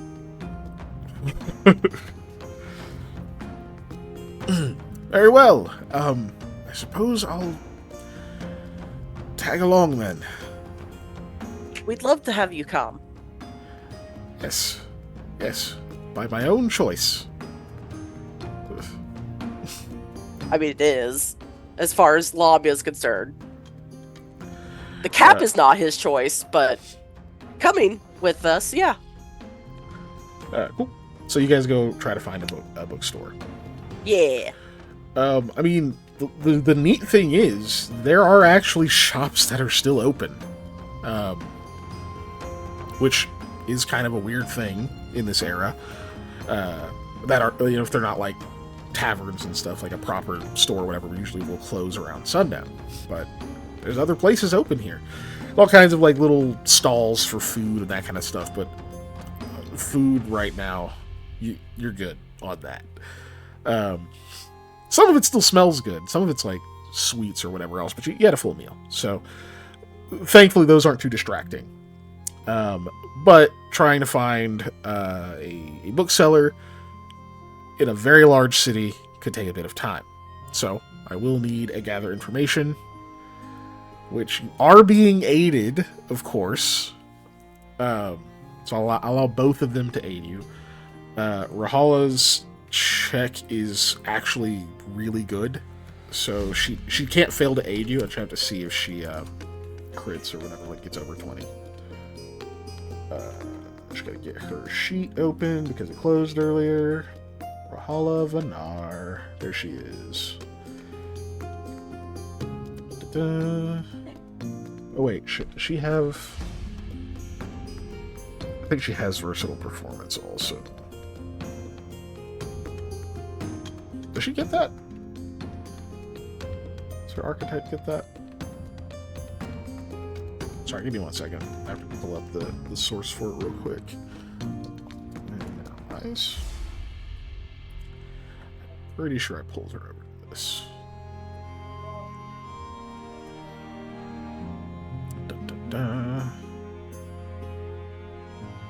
Are you looking for any particular book? Book or books, I should say. I mean, I'd like the second part of that play, but otherwise, how about like myths about the statues and such like that? Okay.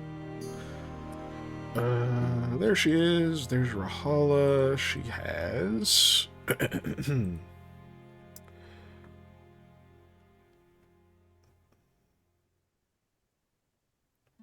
Weird. I guess she doesn't get versatile performance. Oh, yeah. Her archetype does not get that. Okay, whatever. Cool. Then, yeah, she can technically fail to 8 if I roll really bad.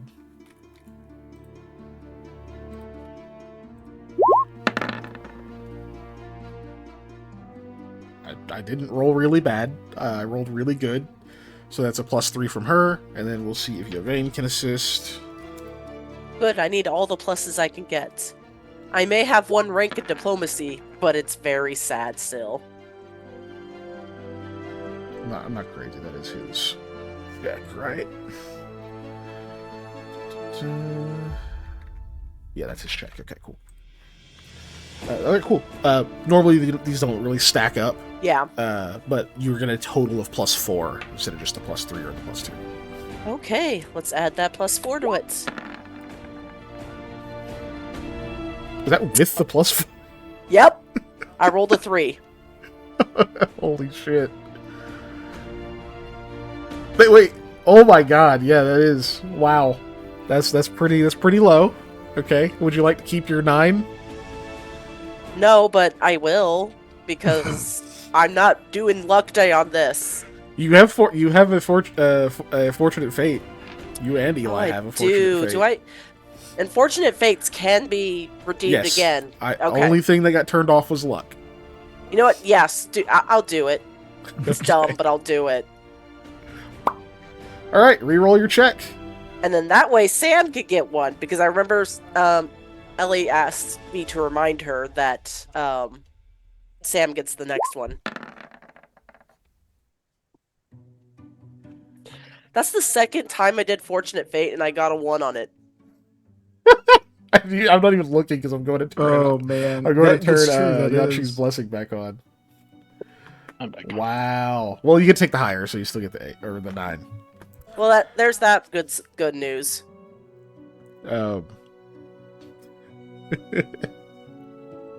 That sucks, dude. I leave for coffee, and y'all start rolling diplomacy for things like. Lamia, Rahala, and Yvain all went off to go look for a bookseller. Ah, yes. Cool. So, Hey, at least your diplomacy check's better now. Yep. Well, she doesn't have energy drain now. Yeah. But cool. So last time you did that, it was 9, a 0. With your total of 9, go ahead and roll me a d4 for how long it takes.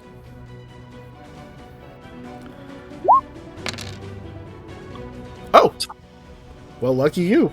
Yeah, good thing we actually we took 1 hour and we're like, we're not gonna find what we want. Let's go back to the hotel. Not quite, actually. God damn it, Ellie. I didn't even know you were here. Oh my gosh. Back to us. She immediately gave it. Let me see. Is it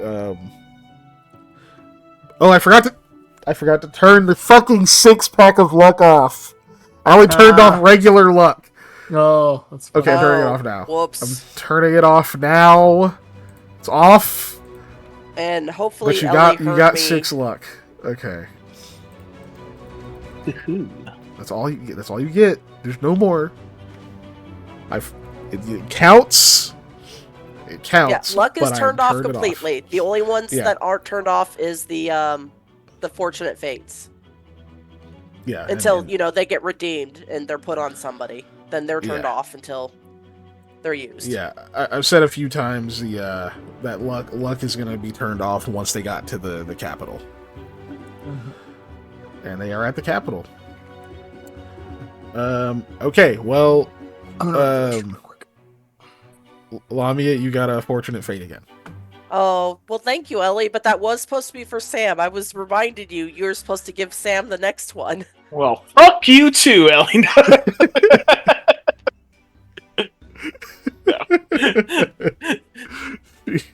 She forgot. It's fine. Well, it's fine. Yeah. Anyway, so I don't need it. So here's the deal. It was not a super difficult gather information check. For reasons.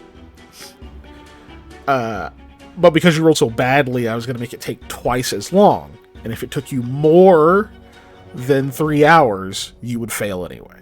Because it would get too late. But it only took you 2 hours. I was basically going to double the amount of times you failed so badly. But, yeah. So, anyway. It's still not, like, a rousing success or whatever, so you get a different thing that happens. Cool. So, you do manage to find a bookseller. They actually have a proper store. It's attached to some other stores. It's like one little building that's got like 4 stores in it, and I don't mean like a strip mall or whatever. It's like a much smaller building than that. Like you walk in there, they have like a joint mudroom, and you go in there, you could smell like the smoke from like the pork they're roasting in one of the other stores, and like whatever else is happening in the other 2. You can like hear everything going on. It's a very small shop, which even the fact that there is a small bookseller is pretty rare. That's not a thing you'll see outside of like cities. So you get in there and you see the owner of it is a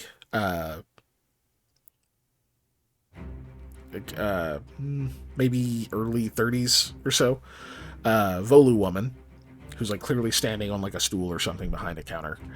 Kind of like waves you guys in, that kind of thing, asks what you're looking for. You're like, you're trying to find a specific book or anything about these like statues and that kind of thing. It's not a massive collection, let's be clear. There's a couple of shelves, and there's like a small like table with like a few stacks of books on it. And like, when you're kind of telling her what you're looking for, she's like, we got a few new volumes from different stories and stuff. Kind of recently. I don't know if that's part of them. I'm not the one who goes and gets all of the books. I'm just come here to do this part, and I can kind of guide you around. But you might take a look through them. Maybe you'll find what you're looking for. They don't sound familiar, though. I'm sorry. I mean, it's a step. Thank you. So you start kind of going looking through the whole thing. Give me a This wouldn't be straight perception. Yeah, well, you've seen the book you're looking for before, so give me a perception check. Oh, that's good. I thought it would be linguistics. Nah, it's for interpreting.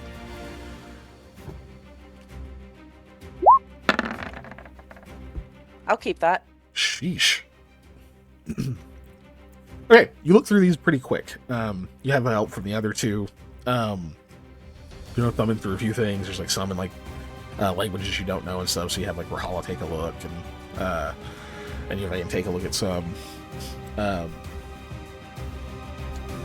But you pretty quickly are able to figure out this place doesn't have what you're looking for. You're able to do so pretty quickly, and so when you're finally just like, okay, yeah, it's not here, that kind of thing.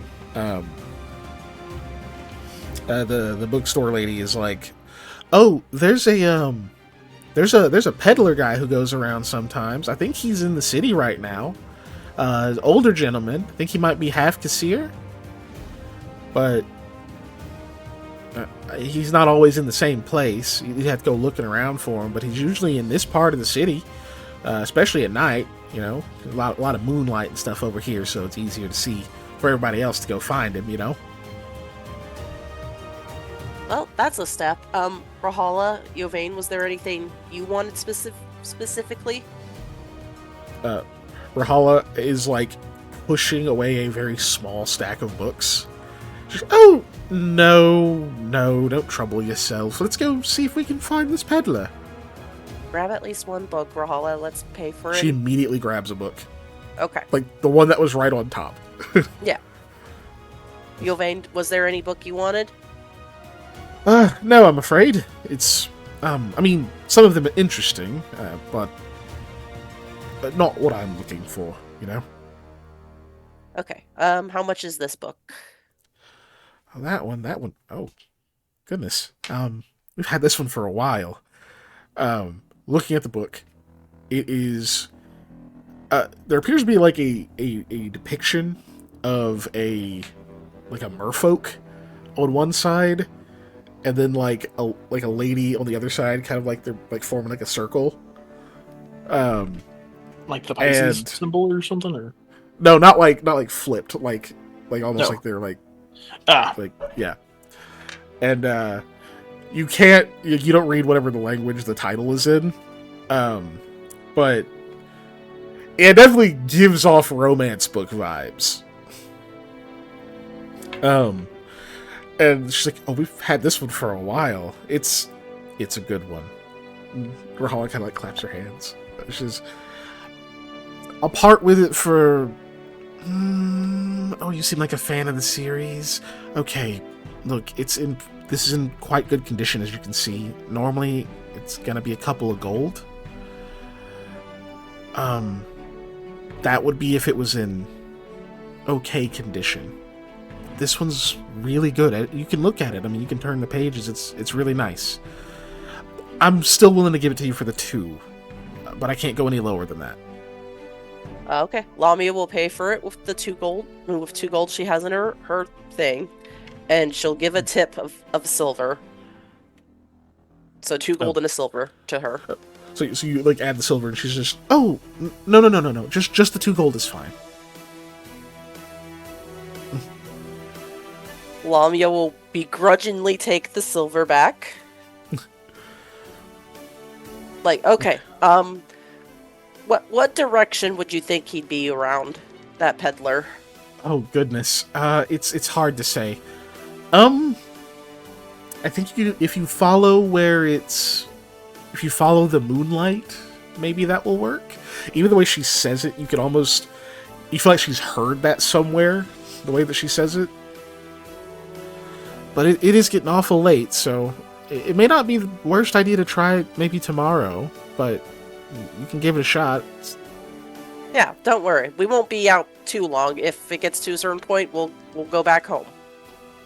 You have a good night, miss. You do the same. I think I'm going to close up shop now. Start putting some stuff away. Like, nobody else came in while you were, so like, okay, yeah, she's probably ready to be done. But you get out of there. Rahala seems excited about her new book.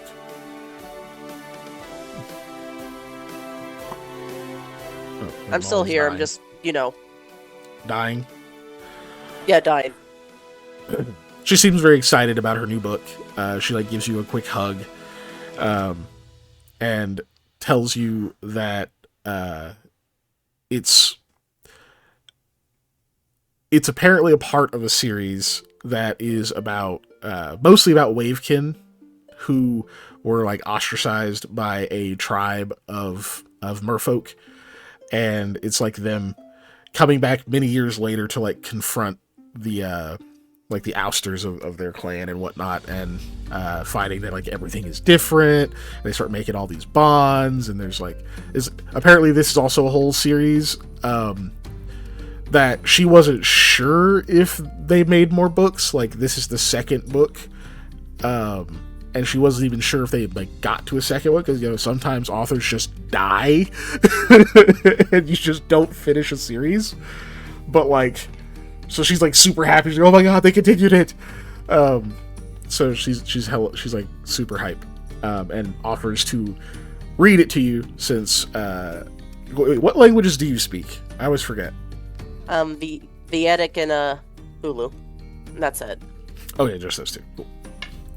Yeah, this is. She tells you this is written in Raleigh.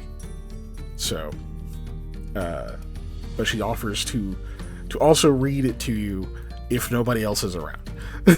So, if nobody else, so I can't listen either, man. Yeah, you're somebody else.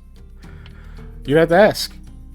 But what was, on a separate note, I'm blanking on his name. Who was the Wavekin we knew in the other campaign? Most good looking. Was he Wavekin? Oh my oh gosh. yeah, he was Wavekin. I'm thinking too. I'm trying. That we all had a weird like crush and affection for, because Yeah, he was kind of weird. flirty. The one you rescued from a ship by blowing it up. yeah. He was like Ren's brother. Thank you. Don't Yeah. put that weirdness on me. Scarlet. The name. I don't remember his name off the top of my head. I know, but I've been trying to think of it because I'm like, just imagine if I don't know.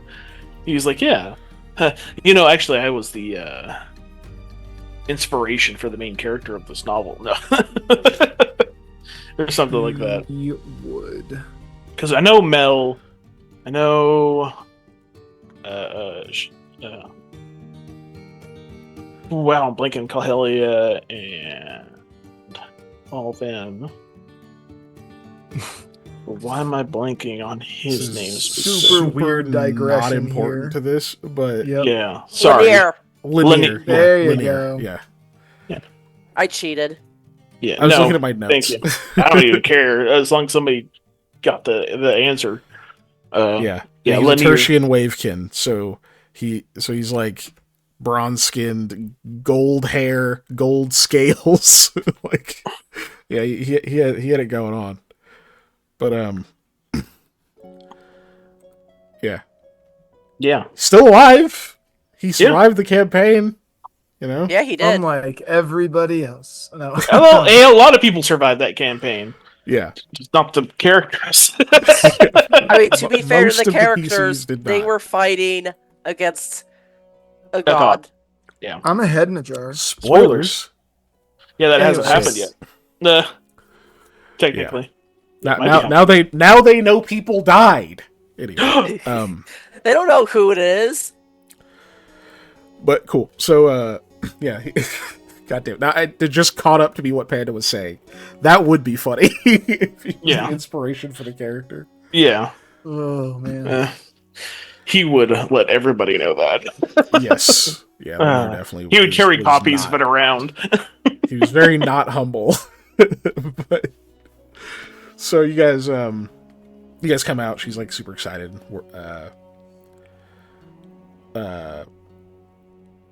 Happy to to share it and whatnot. But are you going to actually spend time trying to find this peddler, or are you gonna turn in since it's late? How late is late? You have a watch? It's dark. Yeah. The moon's up. Just Just Which like one? for an hour and then go back. Okay. In that case, And she'll hold Yelvain's hand, be like, "It's fine. It's okay. You're fine. There's the moon. it's Everything's just as fine." dark as it was before, right? It's not darker. It was already night.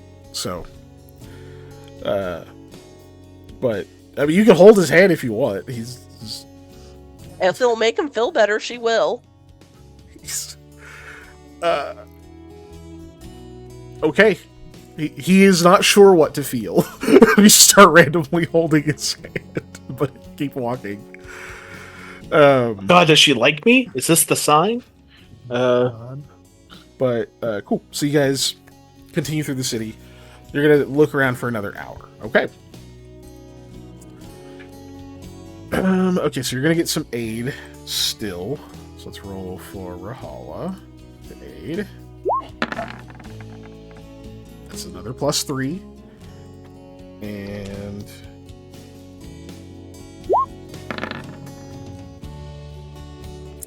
yeah, like I said, Yelvain is a bit confused now. So he's just walking along. So you have a total of +3. You only have 1 hour. So you're trying to really speed this up, which comes with penalties. That's gonna be. So I'll just increase the DC. Get out of here! Get out of here! Okay, cool. Ellie did give us a 6-pack before it died. Do you guys mind if I roll luck? Go for it. Yeah. Yes, I got to what I wanted. And now we know how much luck we have. So total of 25. I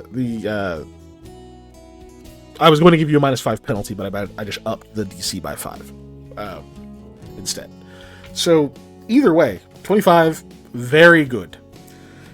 So you do what the lady said. You try to follow where the moonlight is is clearest. Like at first, it's like that's kind of a weird instruction because you're just out on the open street.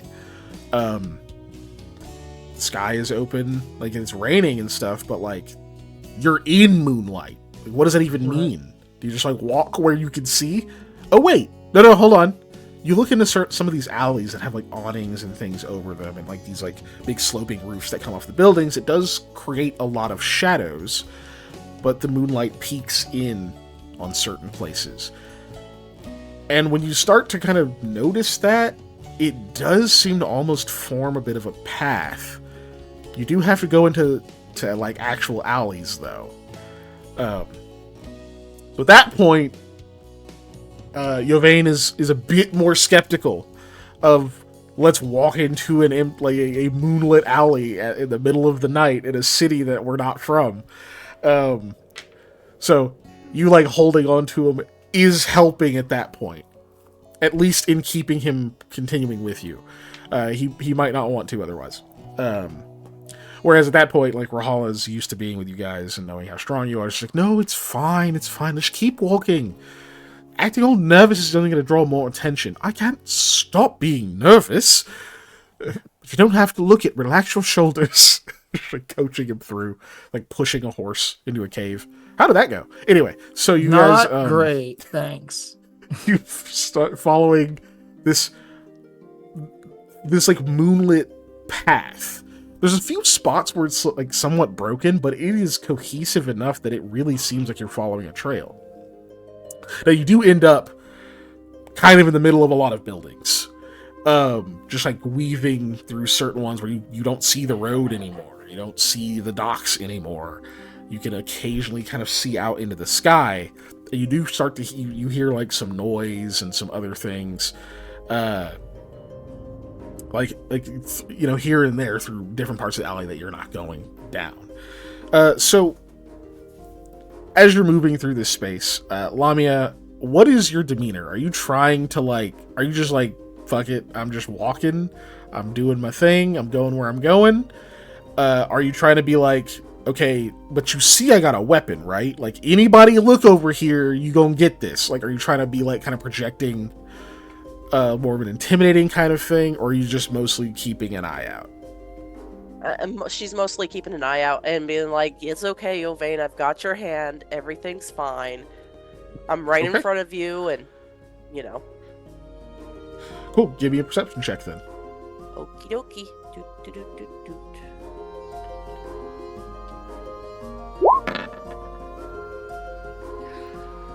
I would like Lord. to re-roll. You say use your thingamajig already? Well, that way, if Ellie wants to, she could give it to Sam. Wow. Yeah, sure. Blame it on that. Okay.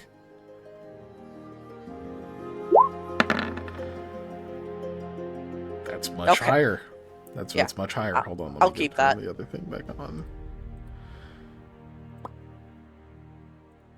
Okay, it's back. With a 31, as you guys are moving through these alleys and such, you like occasionally look around, you like glance over, you kind of hear some noises and such, you kind of listen at them.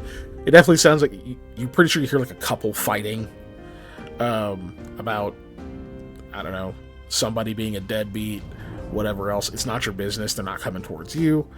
You definitely hear some cats fighting, which they must have miserable lives living in Setsegia. But Yeah, probably. right, but obviously not your problem. You're not going to go and like break it up, guys. You've got more to live for. They'll just leave and go fight somewhere else. So you just keep walking. Or find a drug dealer. Yeah, he's pretty Yeah, far. live at his house. That'd be a better life than what they've got right now, apparently. But you kind of just hear little things and such going on. But Ellie, I swear to Christ. Thank you, Ellie. Okay, it's for you this time, Sam. So I'm going to give it to Lamia. No, I'm kidding. Oh. You're the one that says give it to her for the meme anyway. I know, that's why I'm booing it, because he's giving it to me. Oh. No. So, yeah, you have it. So, yeah, you hear all these like weird little noises and stuff, but you're pretty sure you hear voices up ahead of you that at first you hear them kind of like as you're passing, and now you hear somebody like, psst, hey, and they start talking, but it's a little too low. But you can definitely hear that they're talking to somebody else. And you get like a quick glance back, and there's like a moment where you can see someone's like peering out of that alley, like watching you, and then like they see you see them, and they duck away again. Pass another one, you're like, oh, yeah, Moonlight's going over this way, and you can hear like another set of voices kind of nearby, like, yeah, they're going over there. And you like keep walking. There's like a moment where you're like, did I really just hear that? And you can definitely hear like someone's like voice pitches up because they go, the fuck are they doing? but it's like you hear like the edge of that as you're obviously continuing on your way. I don't know if you have any other kind of reaction, or you just keep walking.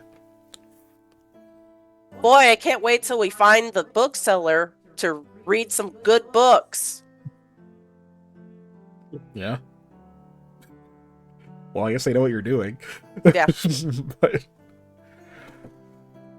cool. You keep walking. Yeah, I'm just With kind your- of hoping that answered their question. Be like, oh, they're idiots.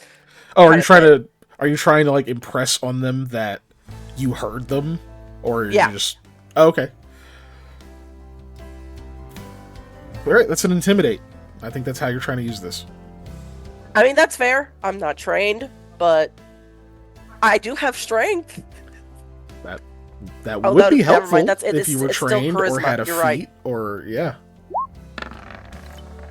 It would have even been a class skill if you put a point in it. You know, being a fighter. Yeah, but You I rolled real bad. Okay, cool. Yeah, I so did. you say that out loud, and you hear, because of your crazy high perception, someone's just like, "Hey, books cost money." You just kind of hear like, "Yeah," and then it kind of fades out again because you just get too far away. And Yovan's like, "Yes, I do hope we can go get books. Why are you doing that?" Lamia will be a bit quieter, but she'll reply and like I could hear two people in the alley. Cats, people in an alley. He actually is kind of joking, but like then sees like kind of the seriousness on her face. And he's like, Oh, you don't think we're in trouble, do you? Well, no, you're with me. Oh, well, that means... Okay. What should we do? I guess just be prepared. We're still going to walk... I'm almost certain we're close to this bookseller. That's what we were here for. And, if someone decides to be rude about it, they'll find out. He looks very nervous. Sadly, that's the truth. I mean, to be honest with you, I almost feel bad for them if they do try to attack. I mean, what are they going to do? Imagine if they hurt one of us. How bad would it be for them? Yes, it would be very bad. Mm-hmm. But you do hear footsteps approaching from around the next two corners that you would normally just walk past straight through. You can see the trail goes that way. You definitely hear some like shuffles, some squishes of mud, that kind of stuff up ahead, and they stop a little before you've gotten there. And then, to no surprise to you at all, a small group of people does step out into the moonlight from one alley, then the other. A total of 7 people. None of them look to you particularly threatening. Mostly because these men are not armored. They're not carrying swords and that kind of stuff. They have clubs, they have knives, they have slings, some of them in the back. Stuff that would hurt.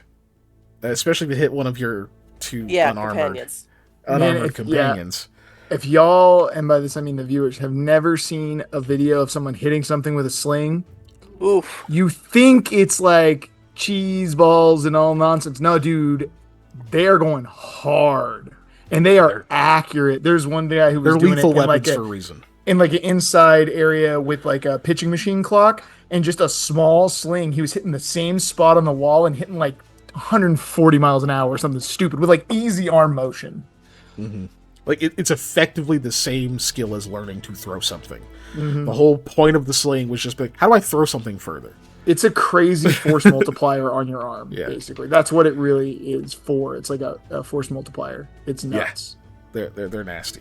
But things change when you're a 10th level fighter, right? Yeah. She doesn't have to worry about the sling, but the regular people do. Yeah. But think of the little people.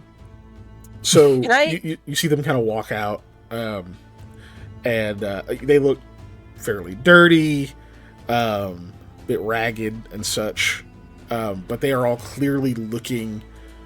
They're not like looking you in the eye and stuff. They're looking at what you're carrying, looking at your armor. They definitely see your weapon, and then like they're looking at the other two and that kind of stuff. They're not like sitting there going like, they're not doing like the Birdman hands. They're not licking their lips and stuff. They are definitely taking inventory.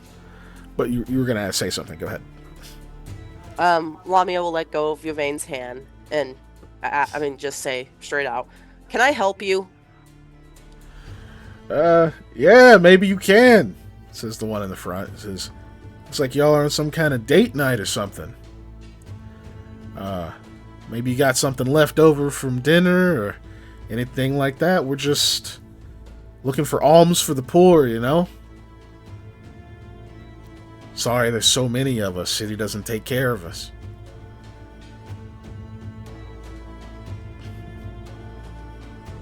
Sorry, I'm looking. I'd rather not get Rahala hit potentially.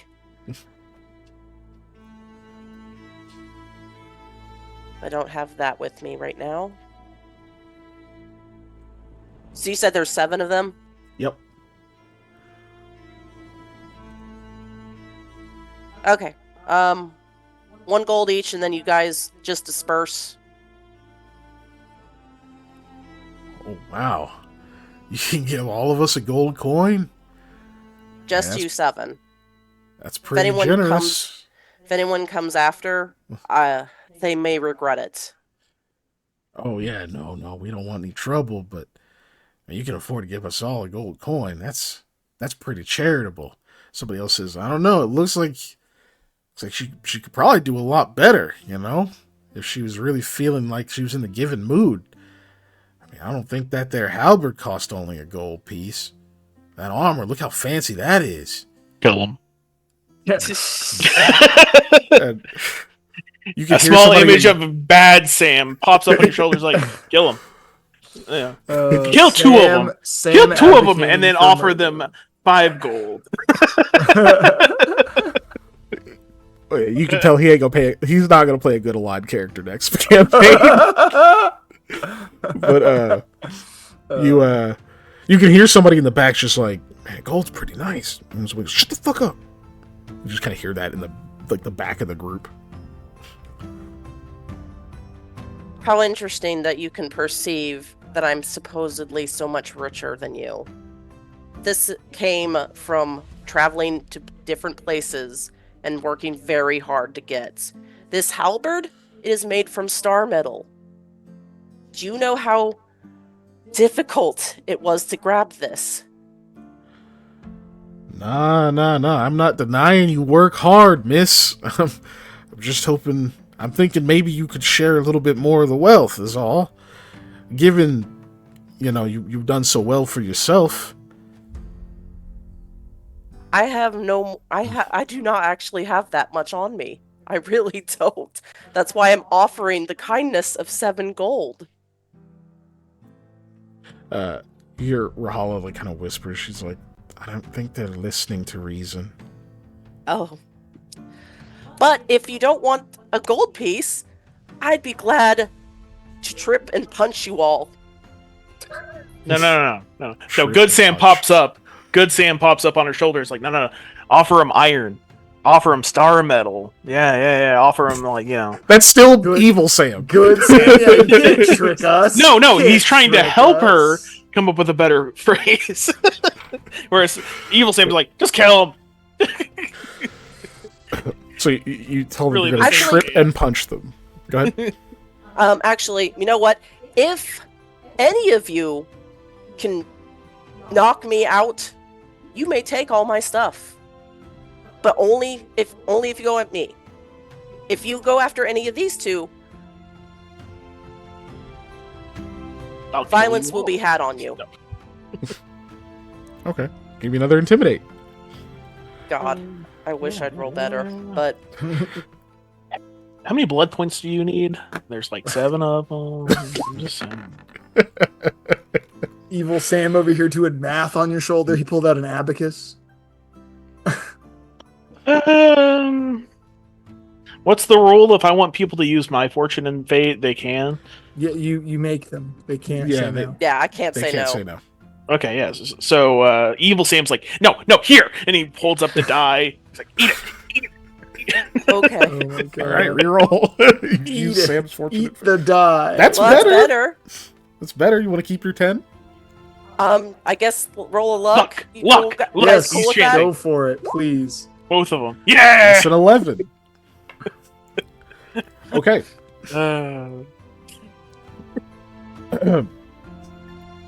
So there That's are what happens if Brung leaves and we get mugged immediately. There's a few variables here. One, you are obviously very well armed. And one of the good things about dealing with a group, like this is a big group compared to one person. Right? Yeah. 7 on 1 is insane. You're not going to win that fight in real life, right? However, you being much better armed, each one of these guys has to think about whether they want to be the one that halberd hits, right? It's not just, okay, we obviously can overpower one person, but it's like, yeah, but one of y'all is going to get hit with an axe. Like, are all of you cool with that? Because if all of them are cool with it, then they attack, right? Right. That's like the whole 100 bands versus a gorilla bit, where it's like, yeah, but somebody's got to fight the gorilla first, y'all.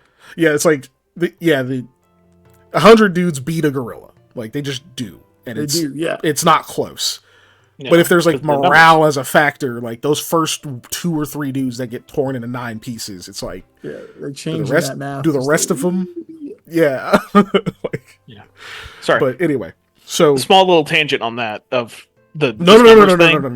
Okay, we No, can't. numbers. We can't. Too many tangents. So, and I'm already distracted. Okay. So you just keep it in mind. So you roll your 11, right, and you can see that there's a dude in the back, probably the same one. He's gonna die. Probably the same one who was like, "Hey, gold's a lot, right?" You can see him kind of take a step back, and then like the same one who was like, "Shut the fuck up" earlier, like nudges him, like kind of like a hard nudge, where it's kind of that like, "Yo, you're getting what she gets if you fucking run off. Like, we need you." That kind of like just enforcing the like group type of thing. The one in the lead even like does take a second. He kind of looks back, almost like he's checking. Yo, y'all are still there, right? Like, we good? And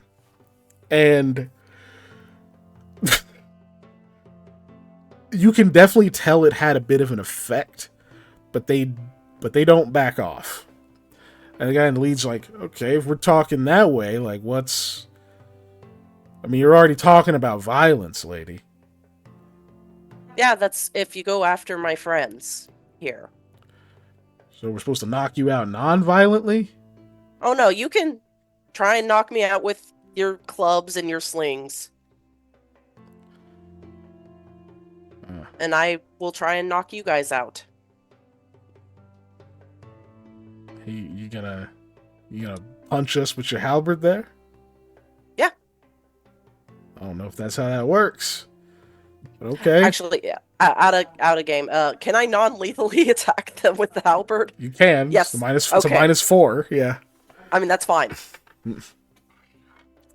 I mean, yeah, it'll hurt, but I have enough skill that I can knock you guys out with the halberd.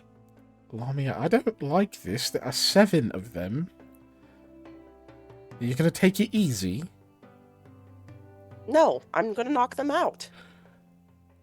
That's a lot harder to do with a halberd than with, something that isn't sharp. Sounds like you're gonna take it easy. You're at a handicap, right? Oh, yeah, that... Literally taking a penalty. You're using a lethal weapon. Trying not to kill anybody with it is difficult.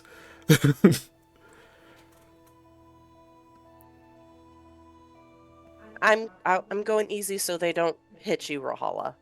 Just like we promised. I like that less. Alright, look, hey. It sounds like some kind of agreement, then. Alright, you two, maybe back up a few steps. Don't go anywhere yet. Okay, we need referees, I guess. Referees. So, how's this whole thing start? Yeah, you hear from Rahal after they've backed up. What'd she say? She just says your name, like, sharply, and then points at you. You can hear her voice in your ear. It's like, there's more of them. Oh, okay. Lamia will be like,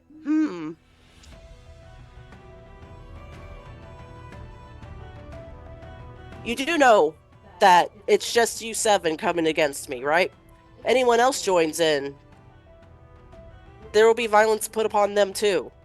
Yeah, you're gonna hit them with the halberd too. Oh, they will die. Natural reaction, I don't know who they are. They're complete strangers in the dark. They come and join this battle, they will die. So just to be clear, so that I'm not trying to pull the wool over here. From this guy's perspective, you're like, I'm either going to hit you with the halberd, or I'm going to hit you with the halberd. Yeah, that's you know what I mean? Like, to be like, he doesn't know, I'm going to take a -4 to non-lethally. No. Like, right? Okay. I guess Lamia will explain, I will hit you with the butt end of my halberd. Well, if any strangers come, they'll be hit with the axe part. Okay.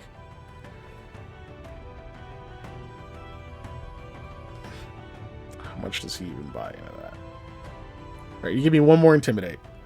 Oh, good. I'm so good at This is your last one. We'll see how it Yep. goes. Yep. Is this another one? I rolled 2 1s tonight. Mm-hmm. Oh! That is This not a was one. my best one. Where are they gonna get fire You're from? You're gonna Ellie? keep your 21? Jesus. Mind if I roll another luck? The DC is based go for on is I 10 say go for it. plus their hit dice plus either their wisdom modifier or their sense motive. That is the then DC you're looking for. I think I'm okay to keep it then. Yeah. I think. Yeah. Oh, but yeah. Do these guys seem wise? They might have sense motive, but like they're also Oh, Ellie Yeah. asked for the re-roll back. To answer that question, no. Fine. no, they do not seem particularly wise. So okay. Since we're asking. You're right. With your 21, you say yeah they're gonna get the axe. And you see the guy in the lead. He already did look like, and this is obviously iffy, but like holy shit, if they manage to do that, like they can get out of the alley, right? It'd be great. Mm-hmm. But you hear from one of the alleys you already walked past that like Yvain and Rahala have like moved back before is probably how she saw the other people. You hear from one of those alleys goes, "Hey, with what axe? Hey, who got an axe?" And then like someone else is like, "An axe? Who the fuck's using an axe?" And like you kind of hear this whole thing going, and he's like, "Hey, everybody, chill. Listen, hey, nobody's getting hit with an axe. This fine group of people here offered us 7 gold, which is very generous, and maybe we got a little greedy. All right, and she made a very fair offer that had to do with an axe, but we're not taking that." Somebody else is like, finally you see someone else come around the corner. Oh, hey, it's Wade. What? Oh, wait. I'll stop looking at my phone and pay attention. Sorry, I was muted for a while because I really wanted to talk about alligators. I'm not going to say out loud what he said in chat because it's rude. But thank you for the bits. So That is rude. You're right. there's a there's like more people start coming around and like some of them like walk over. They kind of start to block the space between you and like Rahala and Yvain actually lets out like a for a second as like someone kind of like grabs part of his coat, and they don't like try to take it off him, but they do kind of look at him like, "That's nice." and the guy who's talking to you is like, hey, let him go. All right, we're getting what we're getting. Okay, 7 gold. 7 gold. Lamia will give More than the fair. leader 7 gold. Yvain kind of like pulls his jacket out of that guy's hand. He's like, "Hey, yes, sorry, bud. I was just looking at it." Yeah. So you hand over 7 gold. Mm-hmm. He takes it and is like, "All right, hey, we really appreciate this. Please be on your way. We'll watch your back. Make sure nobody else comes sniffing around. All right." It's awfully kind of you. Let's go. "I don't think they mean that," says Yvain as he's like walking quickly past them. Oh. They're still looking at like his coat and like the satchel he's got on his side and everything, or like staring at Rahala. She's got like jewelry and all sorts of shit. She's not like decked out, but just like a little bit. And yeah, you get past them and keep following the moonlight. One was like, "Hey, enjoy your books." One goes, "Shut up." Like they start to like chatter amongst themselves, and you can see that there was about 16 people in total back there. They don't all look like they're part of the same group necessarily, but you know, you were walking back here for a while making noise, right? So But cool. You do finally manage to scare them off. They definitely do follow you for a little while, but you can hear that like the footsteps that are like approaching behind you like get less and less and less, and eventually they'll just break off. Cool. Eventually,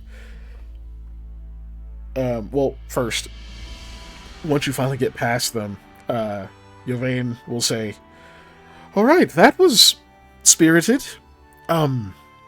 About what I expected when we decided to walk through dark alleys." I'll admit I think that's the first time that's ever happened for me. I've walked through dark alleys quite a bit in my lifetime. Well, you shouldn't, and that's a reason why. What if that happened when you were, I don't know, not covered in armor with a super halberd? I'd still probably try and fight them, like a goofball, I guess. And then A goofball. Rahala's just like kind of chuckling behind her hand now. He's like, "What would your father say? He must be horrified at the type of situation you put yourself in." oh, he was. A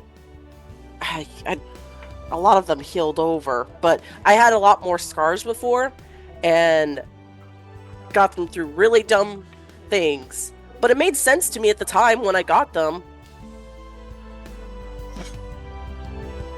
What else is there to say? Rahala just says, "Let's hope we find the peddler, now that we've gone through all that." And if we don't, we'll go back with a little story. You turn a corner, and you see, you've reached a dead end. But in the dead end, there is a kind of opening amongst all the awnings and such. And it is raining in that space. And you can see, standing there, beneath the rain, in the moonlight, appears to be said peddler. He has an umbrella that is kind of like pitched up and kind of covering his cart of books.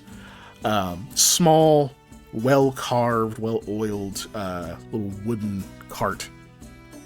You do see a decent number of books in it. It's not like piles and piles of it. It's just a few neat little stacks. The man is definitely older. And you can see why that woman thought he was half Kisir, but his ears are pretty long by comparison to a half Kisir. And his eyes are, well, the color in them, like there's no whites. They're just blue. They're filled with blue. Which is a little similar to, yeah, that's right. The girl you rescued. They said she was full Kisir. Like, she didn't, she still had the whites of her eyes and such, but she did have, like, the color was just all the way full. It didn't seem like there was any, like, pupil or anything. Which was kind of an odd feature. I think this is a full-blooded Kisir. Which is very rare to encounter. And why are you wiggling? I have to go potty. Why didn't you go before we left? I did. I've drank lots of water bottles today. Oh my god. Okay, fine. We'll cut over to the others. Yeah. Yes, do that, please. What would y'all do if y'all got held up by 7 people, but you've literally fought beasts like Adanks? You think you could take them? 7 people? You think 100 regular people could take an Adank? No. That's just a jab at us in particular. Yes. But yeah. Well, to answer your question, Sam, I would use my magic to create an illusion and then leave. I'm not like you. I'm not a fighter. I'm a lever. You're a lever? Yes. I thought you were more of a button man, but okay. Button? What the button? Like them fulcrums, what can I say? Amplitude of force. I don't know what happened after we sent off for Braun, so I just said that you and Hetty broke off briefly, and then they went to go get books, and Eli went back to the inn. I'm assuming you guys did eventually, but yeah. I mean, I don't know. Is there nightlife in this city? Probably not. No, there was, yes. As described when you entered it. Mm-hmm. People trying to mug groups of travelers, so yeah. Yeah, there are actually shops that are open. I mean, you're not like in a red light district or anything like that right now, but you are at a place where there are shops and things open. I didn't mean like a red light district. I meant like... which is good, because you're not at one, so... Yeah, but there's like shops and things open. Yeah.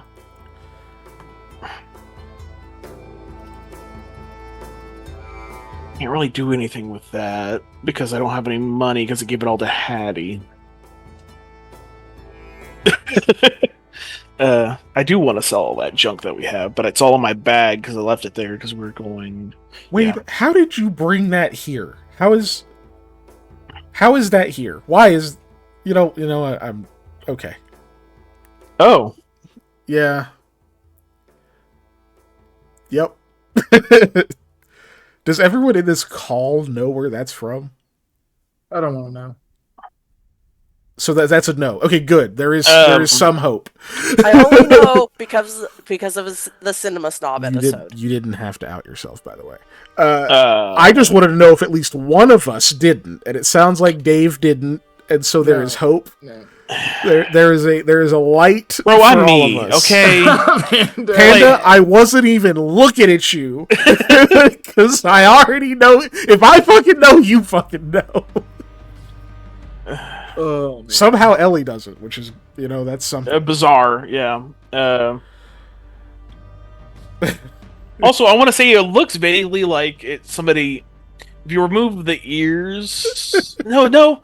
If you recolor ears, you could make that into a Frieza cosplay. Actually, I thought that was specific to a different chat and channel and all that shit. Whenever he did that, I didn't even know you can just be here. Okay. Well, it's here now. Speaking of, I heard something about a red light district. They're not in one. No. I think we're just going on a pleasant walk. Yes, it is. So you just go on. Okay.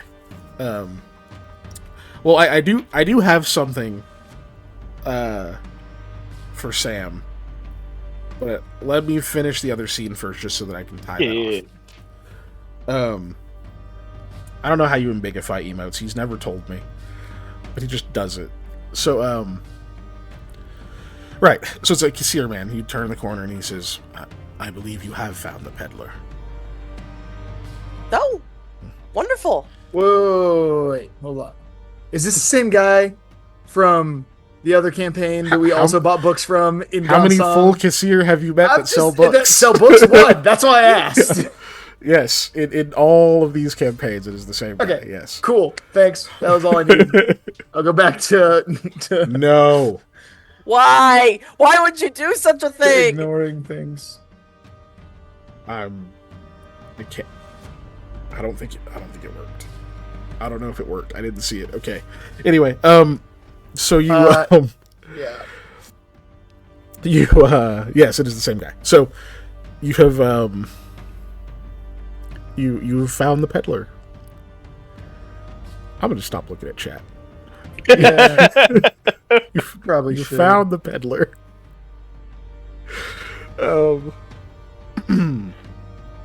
He just kind of gestures to the cart and says, how did you hear of me?" Oh, well, this bookstore, blah, blah, blah, with Lady blah, blah, blah, suggested trying to find you, because I was looking specifically for, the second part to a play, or books about the legends of the statues and such. The statues? Yeah. Very vague reference. Well, the statues that were made by Smooth Hand. That are mostly, I mean, the ones that are mostly known are the ones that are after some of the immortals. Sorry, she doesn't say immortals, she says gods. Yes.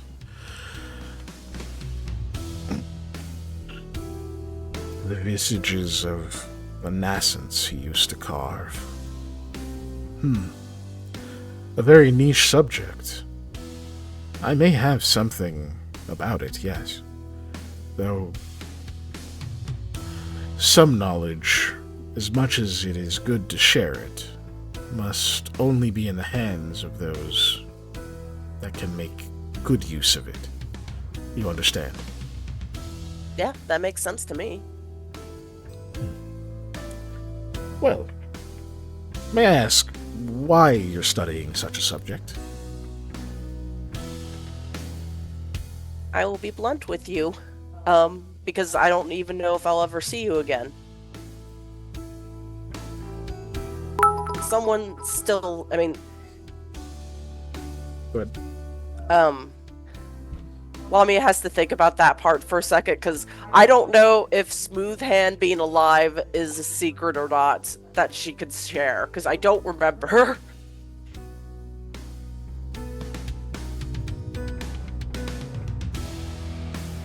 It was not explicitly said that you couldn't share it. Yeah, but it was a mission for Mashani, and Mashani's God of Secrets. So, okay, yeah. Someone who's connected to the statues that's alive when they shouldn't be anymore. So I just thought learning about the statues would give me more information about that person. Some insight. It's an interesting subject to study. Huh. I suppose it could be of use to you, what I have in my collection. Though you will find difficulty in parsing its contents. I'm afraid that my wares are not, well, my rarer wares are not written in your tongue. What tongue are they in? A much older one. Older than me, even. But it is of my people. It would be a good way to learn the language if you would spend the time doing so. If you have the time. Right now, I suspect you don't. I mean, I don't, but I will be honest, that actually sounds fascinating to me. Indeed. Well, I'd be happy to trade you one of them. And I do mean trade. I've little interest in the minted gold of these regions. I'd prefer that if I am to give you something of meaning to me, that you return in like. This is a remnant of not only my people, but of my childhood. Stories I heard as a youngling, and its forewarnings have served me well. It is close to me. Many of these are, though not all of them. This one in particular, however, I can still remember the face of the one who handed it to me. I still remember their voice. I miss them dearly. However, they would say that to hoard such a treasure would be a disservice to their memory. So I hope you have something of personal value to offer for it.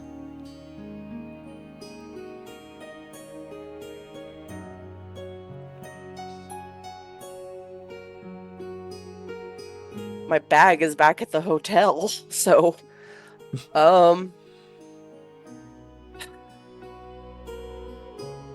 Lamia sighs and then looks at Yovane. Like tortured kind of look. You look at him and he says, You can't trade me, Lamia. I'm a person. And I also don't belong. The cap of light. Oh! Well, yes, I didn't want to keep it anyhow. You were forcing me to it. Oh, but it's dark out right now. Ooh. Might we light a lantern or something?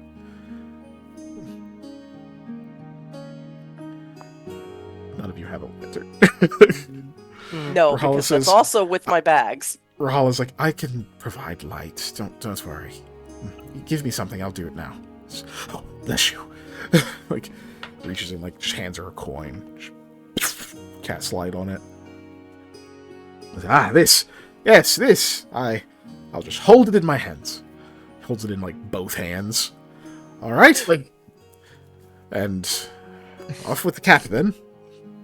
For some reason, he's afraid to now let go of the coin with either hand to hand you the cap. Lamia will take the cap off of his, I assume, head. Where else would it be? Sorry, VG Cat's herder. I'm not smart enough to... Where else? Wearing it on his Where did you face. picture him wearing this cap? He's just having like I mean, I hanging on didn't his nose or picture- something. I pictured it was on his head, but I don't know. You could have been silly and like, no, he put it on his shoulder or something. He's Don't got- But it be wouldn't like work. he's got Oh. a sock puppet style thing going on, so he's got his hand like a sock puppet mean- with a cap on it like this, just going on.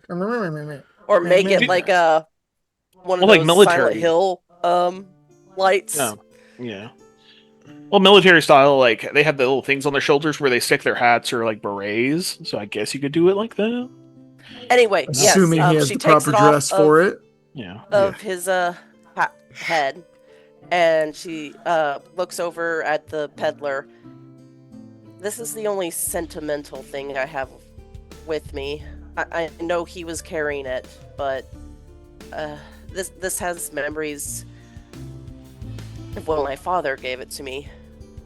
The earliest that I remember is at 3. I lied earlier to Yovane, but I was terrified That's in the Yovane. dark. So scared.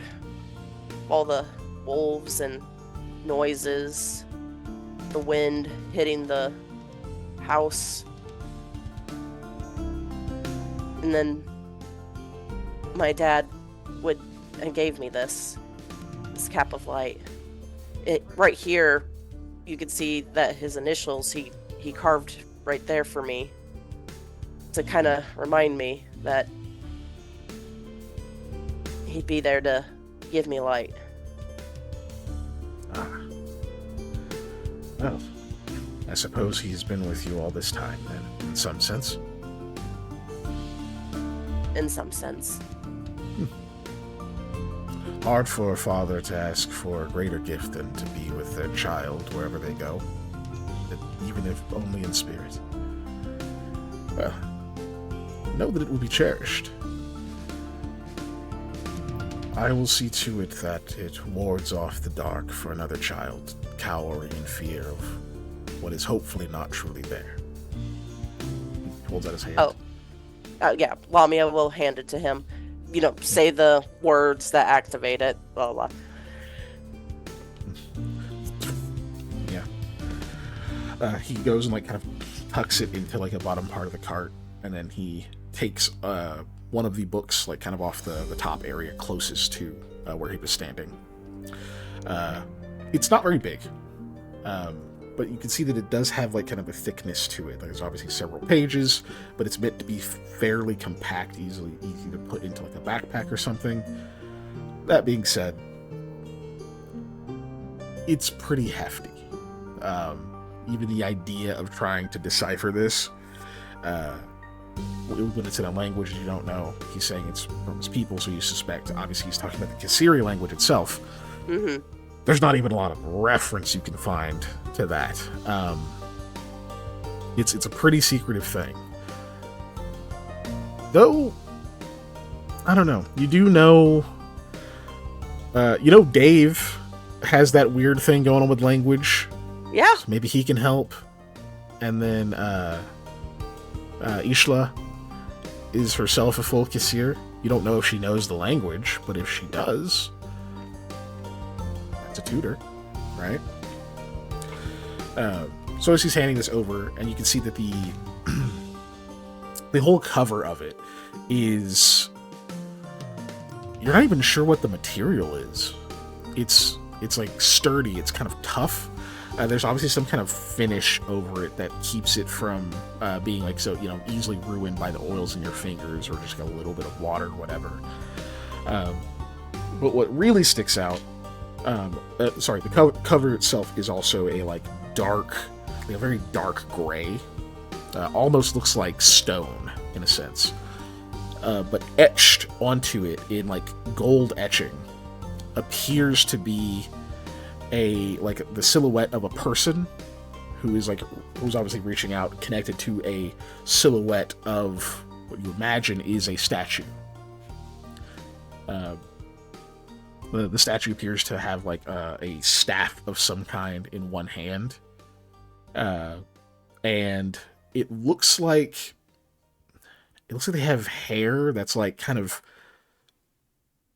like stretching out like away from their head and like tendrils almost.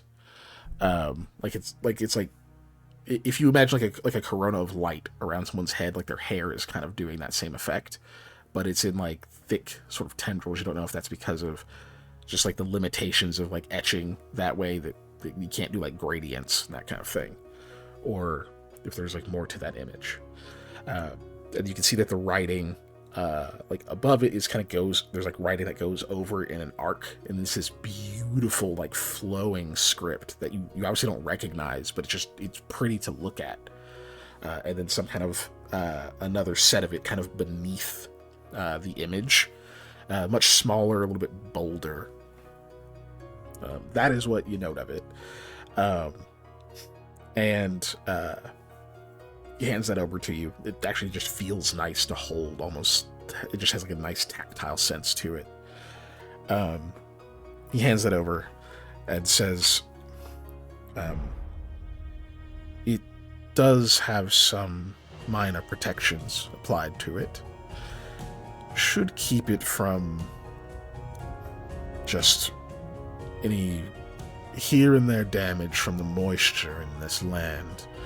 I would advise you keep it from being submerged in anything caustic or water itself, but the rain should not bother it. That is going to be quite the endeavor. I pray you do not lose it when you return to the form that you came in. I will pray the same. You have people you trust. I'm certain they can ferry your belongings back there if needed. Yes. Lami is uncomfortable now. She'll say, thank you. I think this was a good trade. As do I. And fret not about... He kind of smiles slightly and says, I am not reading your mind, child. But you are not the first that I've seen in this state. I know what it comes from. I wish you well. Worrying, but thank you. You are not the first to have died and been necessary to complete a task. You will not be the last. Are you implying you're well over hundreds and hundreds of years old? That is a relatively short amount of time for my people. Is it? 100 at least. But what I'm telling you is I'm well traveled. And the being that allowed you this form, you were not the only one they communed with. Not the only one they've had use of.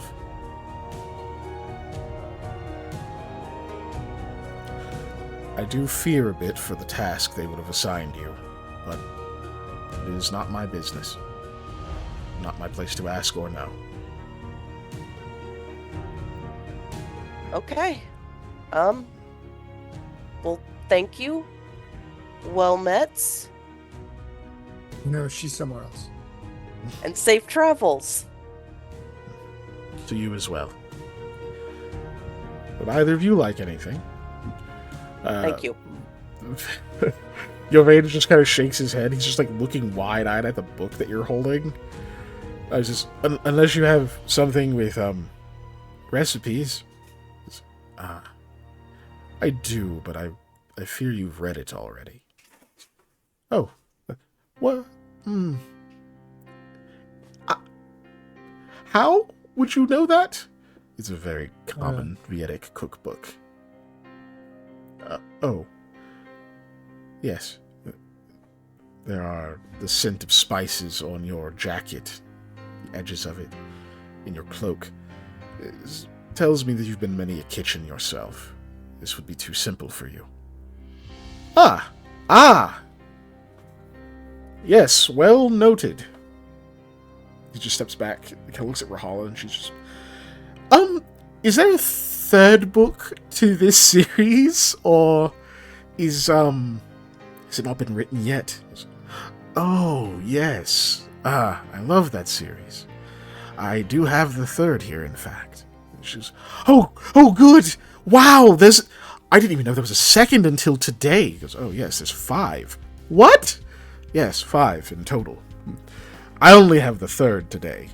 Where can I get the fourth and the fifth? There's 5? Yes, ma'am, there are 5. And he presents another one, which looks like similar to the one that she's holding, but it looks like a person is like dancing, and there's like a merfolk behind them, like going the other direction. Where do I even start? Oh, yes, it's written in Raleigh. Oh, so only some of the books. I see. I suppose I have to give you something important to me. No, not for this one. Just gold will work. Oh. Oh, how much? She looks at you. We'll accept 2. But this is in excellent condition. That feels wrong. 2 is fine. Then 2 is fine. Lamia will take that. She will give 2 gold. Accepts the 2 gold. Kind of like examines it a little bit, like kind of rolls them in his fingers and says, well, sounds as if our business is done. Should go before more of the ruffians in the alleys decide to try their luck. Yeah, I definitely don't want them to interfere now that I have a good old book to read. Yes. It will take some time, but I hope by the next time we meet, you'll have made some progress. I will hope the same. You have a good night again. I will. He looks up straight at where the moon is. Just seems to be kind of just standing there enjoying the evening under his umbrella. Yeah, I imagine we leave. As soon as you're around the corner, Yovain's he was definitely magical. And I mean not in a spell way, he's a magical person. Yeah. He gave off that feeling. In fact, I'm going to have to take this book to Eli to make sure it isn't one of those things that we're looking for that we're not supposed to have, that shouldn't exist. I don't know what you mean by that, but I'm telling you, totally when not I haunted. run into magical, I have a sense for this. They usually, there's an air to them, You just walk up and you go, they're magical. I knew it when I saw Eli. I would have called it out, but it would have been rude.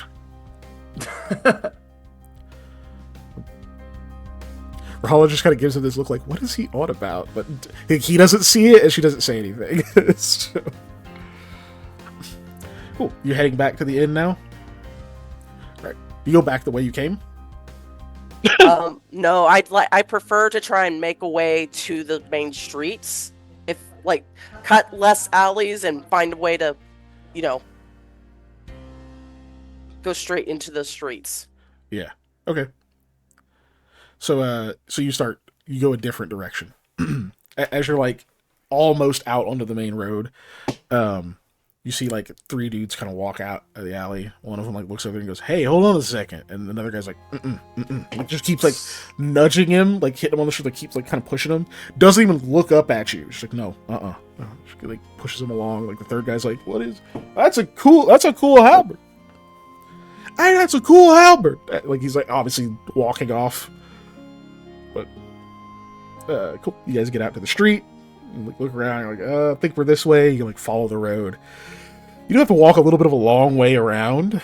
You do end up going. You go past that section I said would probably lead down into the Delkahi. You actually get to see like the actual slope that goes down that way. It's not necessarily slopes. It is a set of stairs. Yes. You can see that there are some lifts that go down there too. But you just see this massive set of stairs that just kind of leads all the way in. There's a few guards posted, and as you're passing it, you can see like the first like landing. You can see like a group of. It's hard to tell here if they're guards or soldiers. They look very military. It seems like they have like nice armor, they have good weapons, that kind of thing. But you see like a group of them down there kind of talking. You can see what's clearly a member of the White Thrush is like also talking with them, and then he's flanked by two people that you can barely see because they are in the same garb that Sam's got. They just seem like they even in the rain that is just normal, they still seem to just blend in a little bit. Like it would look really out of place if you hadn't seen it before. But it starts to make you wonder, like, man, before we got like this good at this shit, how many of these motherfuckers could have just walked by and would have never known? But you can see that group down there is kind of talking. And when I say landing, this is like it's probably 20 by 20. Like it's a big landing because it's like a massive set of stairs that goes down. So it's a pretty decent sized group down there that are all chatting. And then you breathe, like right before you pass it, you recognize the captain of the guard, who kind of glances up at you and just gives sort of a nod. You don't know if he recognized you, or just notice you're looking down at him, but in your armor, he probably recognized you. Cool. You go on by there, and you will make it back to the inn at some point. We know Eli's chilling, gone back to his suite. It's a nice place. Bed's comfortable. Do you like call for a bath or anything, Eli? Oh heck yeah! That's like order number one. Are you kidding me? You do not get those that often. And it's also just you, so it's like you kind of get it to yourself, which is nice. You can kind of be alone with like your thoughts and whatnot for a little bit.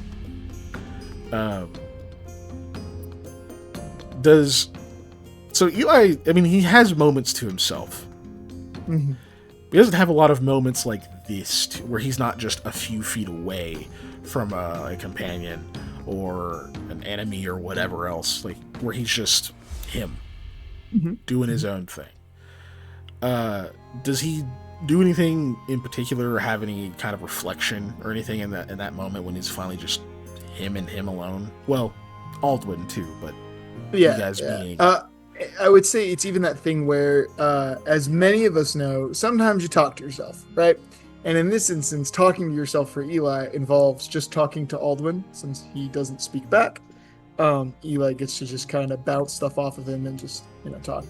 And so it's just kind of that, a lot of musings on the different ways that he's lost people here, because there are where Vibrong is going off on his own, and then there's like Kamal, where we had to leave him, and then there's like the Markhams as well. We've left them, and not that they're gone, we can always go back, but just like the separations, and then Lamia dying, when everybody was separated, how different it was, like when he got teleported, and just kind of that like thought process on like what leaving is like and what separation is like, and then kind of like because it's the first time he's been alone in a while. That difference of being by yourself versus being in this group, being in this cooperative group that functions a lot like a family, as opposed to just solo alone time, and like how lonely it would be to be like this all the time, but how necessary these moments are. Yeah, that's fair. Which makes sense. This is probably a pretty infrequent thing for him, considering, you know, he had connections, had to like forcibly leave them, you know, when you fled to, or once after you fled to Sitsegia. And then, you know, you knew Mare, you knew Hattie. They were connections of yours, but like there was a separation. They were just in your employees, that kind of thing. So it's like, but now you have all these other like friends, these other people who are super important to you. It's a little bit different being alone now than it would be when that was almost the goal. It's like now the goal has shifted some. But cool. So you do get a chance to reflect on that and chill in the bath for a while, and it's nice and warm. They've got some oils and stuff you get to put in it, so it smells good. You've got some time to yourself, it sounds like, because I think Sam and Hattie were going to find other stuff to do. Are you looking for any particular shops, or are you just kind of trying to get a little bit of a look at the city without getting lost? A little bit of a look. Okay. It's been a minute since it's just been me and her, so. Yeah. Okay. So yeah, you walk around. It's not, you know, this isn't like the best hour for it or whatever, but it's still nice. Like I said, there's a lot of lanterns and stuff around. You've got plenty of light to see the road. You can see through the rain perfectly, so you can like point stuff out to her before she can see it, or not point it out and then laugh when she's surprised by it. It's also not difficult to navigate. Like, Sam's not a city kid, you know. He grew up on a farm, mostly out on the roads. So like sometimes cities are weird for him to get around in, especially when there's like buildings that all look the same and stuff like that. But this place, because the elevation seems to pitch so wildly between like certain buildings, you'll have like a really flat one-story building. You'll have something that's like a little bit more peaked. You'll have like 2 or 3 stories even, and it's like these little like odd hilly structure where like everything is so uneven. You can take these like mental pictures of it pretty easily that you're able to navigate fine. But also like the streets are named. I mean, some of them are named in Saigon too, sure, but like all of them are named here. They've got like the big signposts and stuff up on them, so it's actually pretty easy to navigate once you've kind of been down a couple of roads and realized that, oh yeah, they don't name the same one twice. Like, they'll have a bunch of weird mistakes in that kind of thing, like in some places. That's pretty cool. You don't need any more food, as much as like it smells really good. So you don't really need to attend to any of those vendors or anything like that. You do find someone who's like selling carvings and other stuff like that. Someone who is making art out of potatoes. Yeah. Delicious art. All right. I mean, it's art, yeah. Art is subjective, but that one's, yeah. Yeah, that was a weird one, right? I mean, macaroni art exists, so. Yeah. Oh, God damn it, mouse. Sorry, my mouse is sitting on my arm of my chair, so it's not the most stable surface. So, and you can see, like, obviously this is still stuff that's intended to be eaten, so it's probably a thing where it's like they carve like a deal and like a frequent thing into a bunch of different potatoes, whenever somebody goes and like fries them, and they've got fucking dino nuggies, but potatoes. Nice. So you can see that's kind of happening, and then there is a like joint vendor kind of behind them that is making dishes out of all of the like parts of the potatoes that got carved off.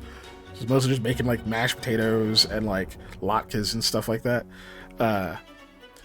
So that's like kind of happening all at once in like one little section. You can see one person who is under an awning of a building, doesn't have like a whole stall or anything. In fact, they probably don't have a shop. This is probably somebody else's shop that's closed. They're sitting on the awning of, but they're like offering to paint people. And you guys are coming by. It's like, hey, pretty couple, you want a painting? I'm really fast. And that kind of thing's going on. I don't know if you're just like, no thanks. You just keep walking. Or... I don't know. Hey, you still got that gold I gave you? I do have a gold. I have some silver too. Oh, you want to get painted? Oh no. What? I mean, like, sorry, your picture painted, not you yourself painted. She like kind of rolls her eyes. Yeah, I heard him. Yeah. Why would I get painted? It's wet everywhere. It would just run I could off. no oil paint. First off, second. The guy's like, yeah, oil paint. I'll paint you on whatever, anything. You want like a rock, or I got some wood over here. He doesn't have like proper canvas or anything. I'm gonna go get this man some old T-shirts and and some wood for framing. Well, you know, I mean, or undershirt. I guess it would be a linen shirt for like undershirts in this society, but that's expensive. But linen or what? I don't know what it would be made. Like soft linen? Yeah, it's expensive. I'm trying to think of like, because normally it's just like rough tunics, dude. But I don't know what it's made out of. Is the thing. I say linen. That's why I specified soft linen. Then that's gonna be expensive. Yeah, but that's gonna be a Google search for me, dog, to figure out. Yeah, what was Henry wearing in Kingdom Come? Like, because that's what I do a lot of. Like, super comfortable. Yeah, but she's like, wait, we have to give you a thing to paint on? Well, you don't have to, but I don't have like a lot of stuff over here.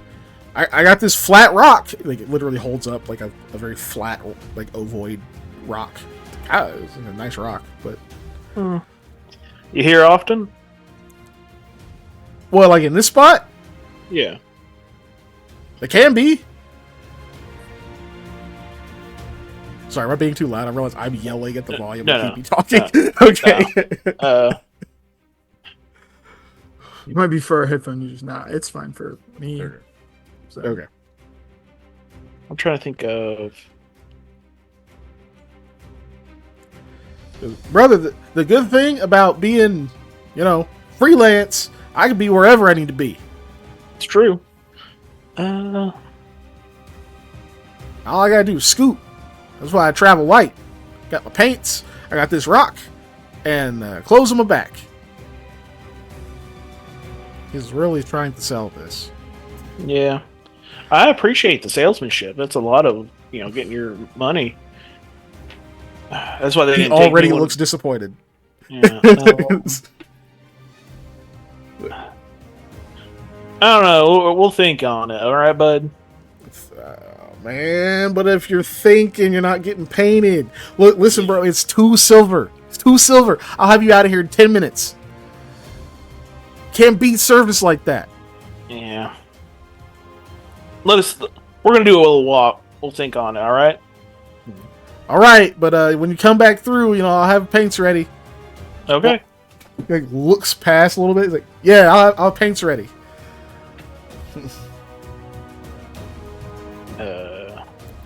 Are you supposed to be there? You've lingered too long. So, he's like, what? What? I can't just stand here? I don't know. Man. And he just goes back, like messing with his backpack. Baiting whether or not I'm just like, hey, how much is your shirt? To like some random person. What? Sir, I would like to purchase this garment for the painting of it. Yes. I would like to have it painted. Ooh, that would be cool. I'm going to keep it.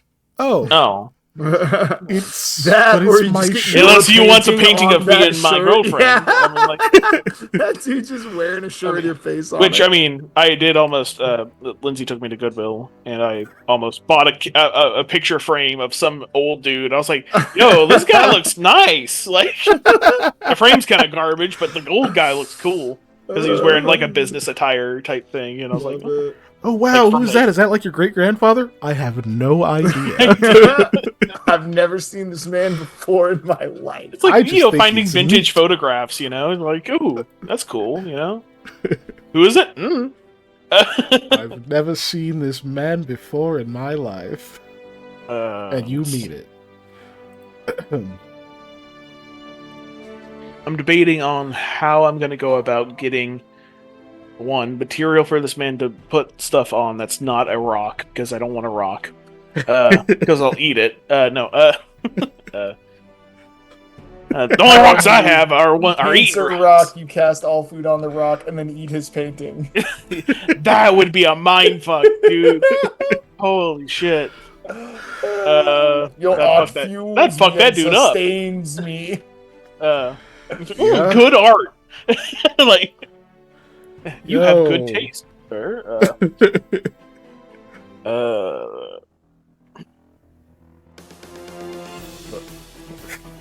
You can continue on and come back. Yeah. Like you said.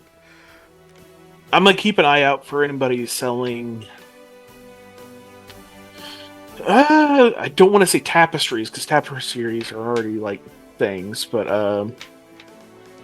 like blank banner, maybe that kind of material. fabrics, or something like that. Yeah. The only issue is that most things here are going to probably they're going to try and sell waterproof like fabrics or like things like that. Yeah, and I'm sure that's not going to work for painting. Unless it's you can always like ask about said, like getting stuff before it gets like oiled, that kind of stuff. Yeah. Like even paper or parchment would be kind of useful. Maybe if we found somebody who's selling old books. Are there any booksellers in the? No. I'm trying to find these muggers, dude. I'm gonna get 7 gold. And that's gonna pay for some caricatures. No, I doubt you're. I doubt you're walking through the alleys. So yeah. Yeah. Damn, so just keep walking for now. Muggers like he's freaking Batman or something. Yeah. My Batman sense is tingling. One of my friends got robbed.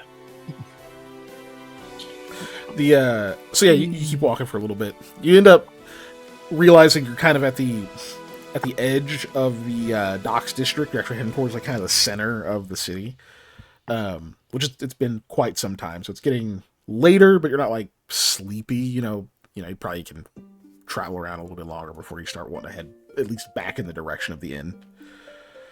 But you're getting towards like the center of the city. Quick, a couple questions around or whatever, just other people who are walking around. Some of which are just like Rakog, some of which are other Avar, that kind of thing. Folks with dark vision that sometimes are nocturnal. They're still moving around doing stuff, still awake. In fact, you're starting to get the sense that like this city really doesn't go to sleep. They have enough of a population, especially population of like different races and stuff that are active at night, that it just kind of has 2 modes. Mm-hmm. So what if we ran the mill 24 hours a day? I'm like, whoa, right, that's way more efficient. You have like crazy like weird situations like that where as those are more piecemeal elsewhere, it seems to be more part of the infrastructure of this city. As you're kind of getting that feel of it as you're like walking around, you're realizing that like, there are a lot of shops that are closed, but there are a lot that are open, and they don't look like they're closing now. They're like chipper, doing like people are making breakfast and crap. So good night, Ellie. Good night, Ellie. So you brain. Okay, you continue on. You realize you're getting towards the center area. A couple of questions around some of the people, just like, hey, what area is this? You find out that the district you're in is called. Where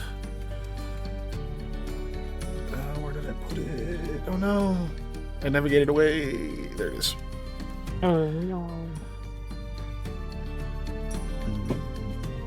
No, not that one.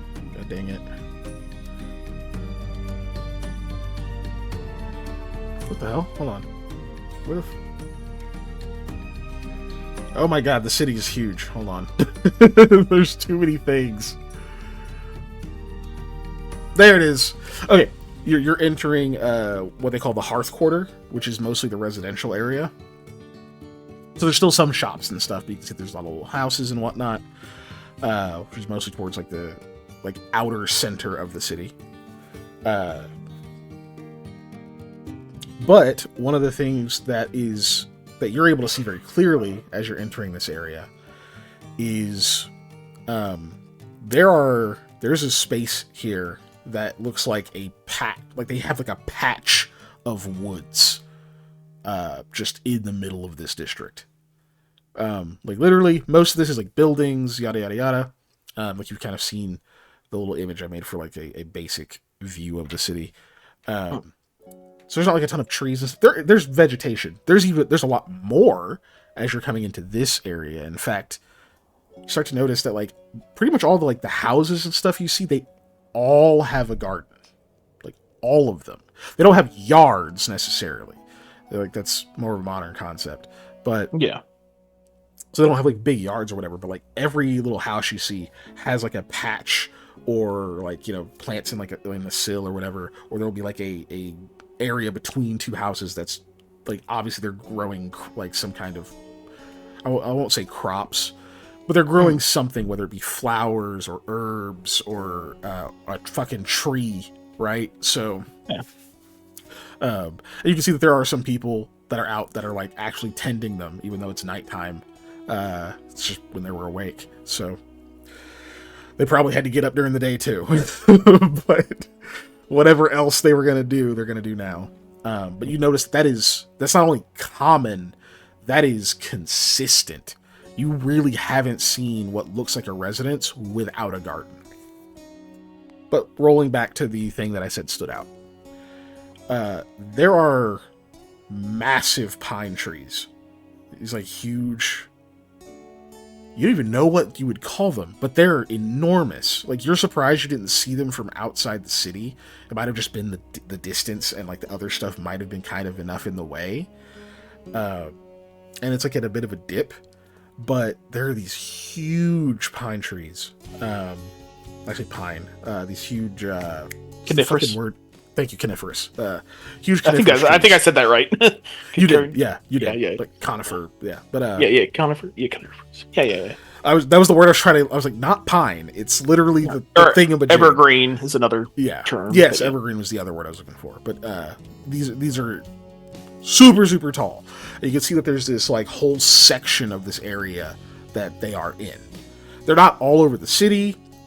You don't even know if they like are spotty around the city. You haven't been around the whole thing yet, but this really stands out. And you can see that kind of milling about in that area are several people in like cloaks and robes and such. And it sounds like they're singing. And as you get closer, you're certain that they're singing a prayer to Mr. Gaia. Okay, just one sec. I just want to correct myself because I did Google it. Coniferous, not carnivorous. Oh, I heard coniferous. Yeah. I didn't hear carn. I think I said carn. Like, yeah. That'd be that'd be yeah. And I'm like, that's a meat-bearing plant. Whereas coniferous bears cones. A meat-bearing plant. Carn. Yeah. A conical. Which. Feel free to use. That sounds like some Elder Scrolls shit in the Wood Elf land. It's like, oh yeah, this tree gives meat because we don't eat plants here. Look it up. Yeah, but what kind of meat is it? Tree. That or it sounds like something you'd find in freaking Elden Ring. Yeah. Yes. Ooh, Yes. But yes, they're doing a prayer to Mr. Gaia. Yeah. Because I was listening while I was also singing. They're clearly singing like this prayer, like or a hymn, I guess would be the more appropriate term. Singing a hymn to Mr. Gaia. Whoever this group of people is, they have lovely voices. You can see that there are a few people kind of around that are like whether they're walking past something, they seem to kind of like humming it to themselves, or some of them like go like turn and give like a bow or a flourish of some kind as like a reverence that direction. So this is obviously some kind of sacred site. Hattie will just go, "Oh wow. That's really cool." Sam's kind of done the thing where they were walking and just his head is locked on. Like, you don't even realize you've stopped. Like, she stops with you. You want to go over there? Yeah, I do. If you're all right with it. Yeah, I want to go too. Okay.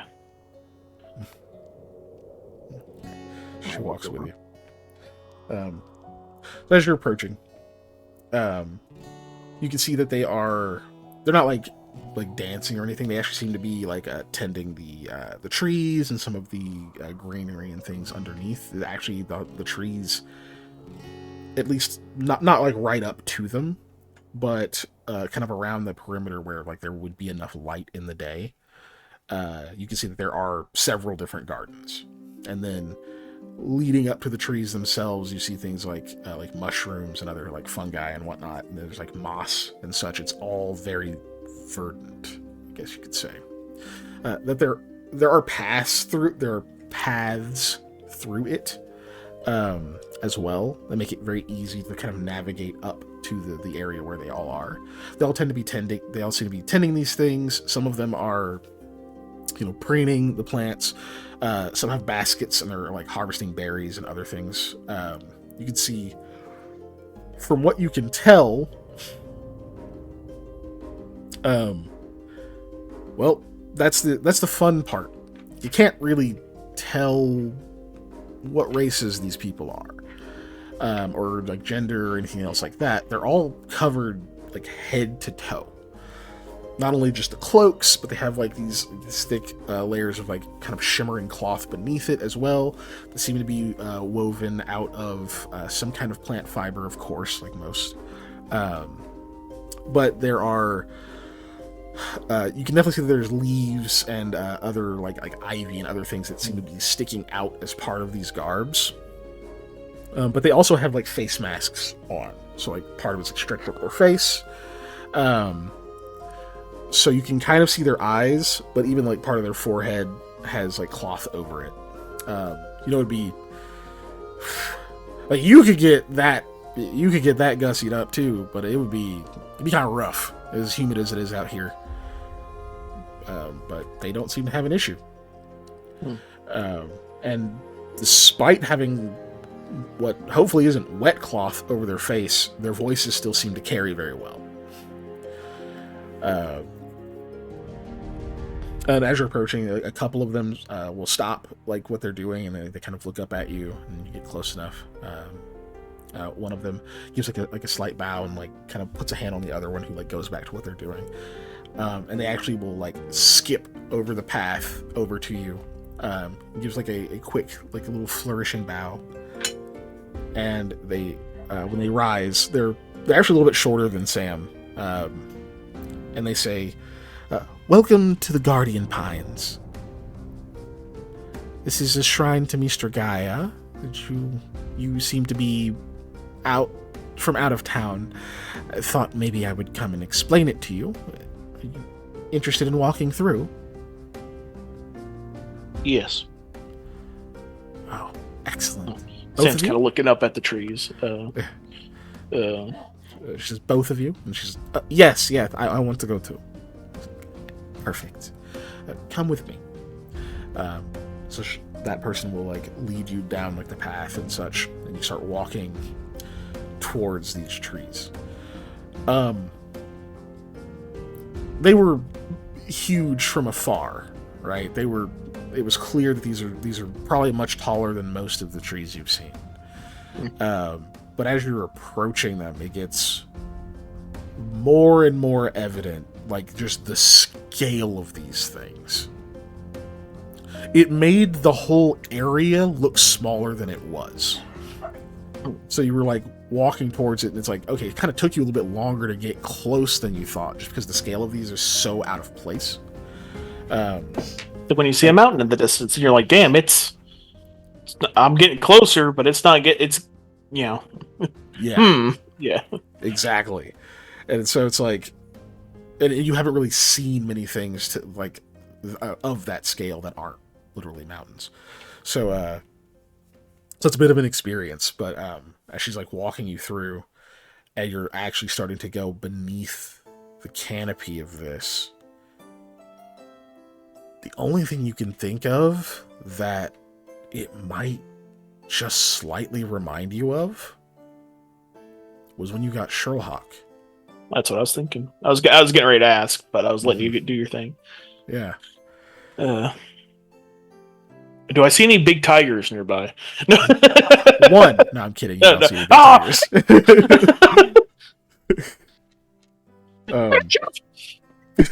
Yeah, no tigers, just people. Yeah. Go full Ron Burgundy. Yeah. And as they're walking, they say, they'll just say, oh shit. You know what? Never mind. Go ahead. They'll say something later. You continue. Okay.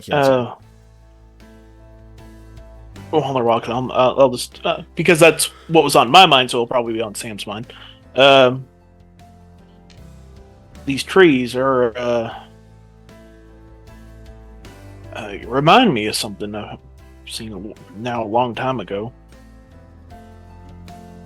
They do? Yeah, when I got my buddy Sherlock. Oh, wow. With the tiger, I told you about that. Right, you did. Yeah. I saw trees like this in Roroa. Yeah, I was more focused on the tiger at the time, but there were big trees there. I doubt the trees were trying to bite you. Yeah, they were useful though.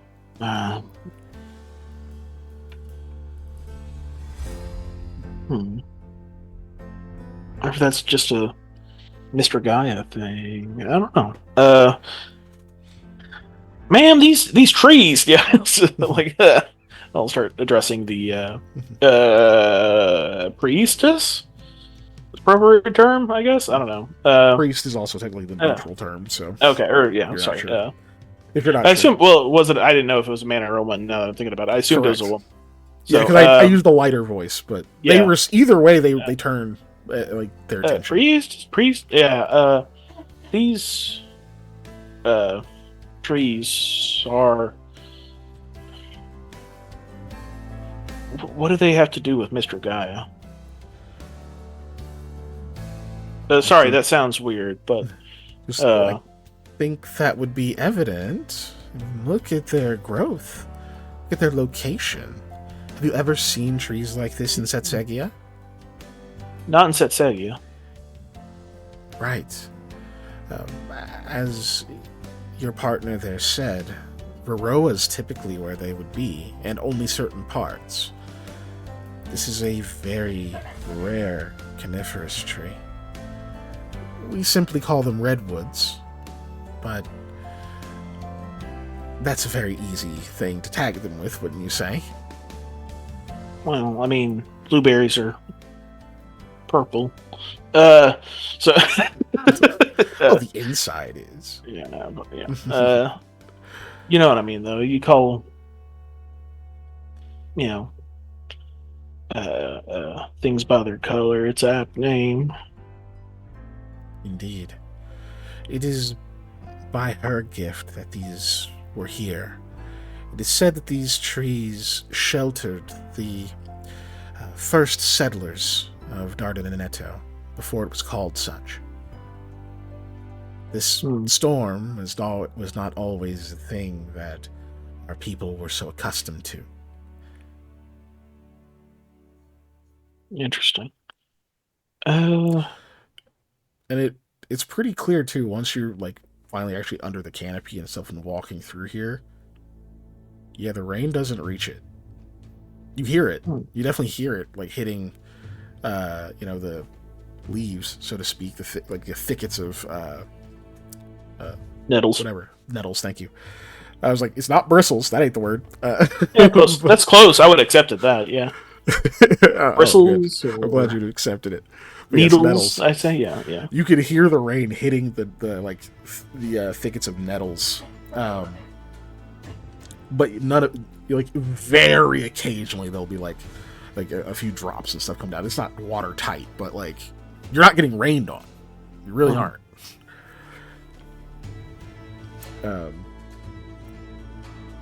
But yeah, she'll say, so it was only natural that we decided to dedicate such a site to the one who would have made it happen.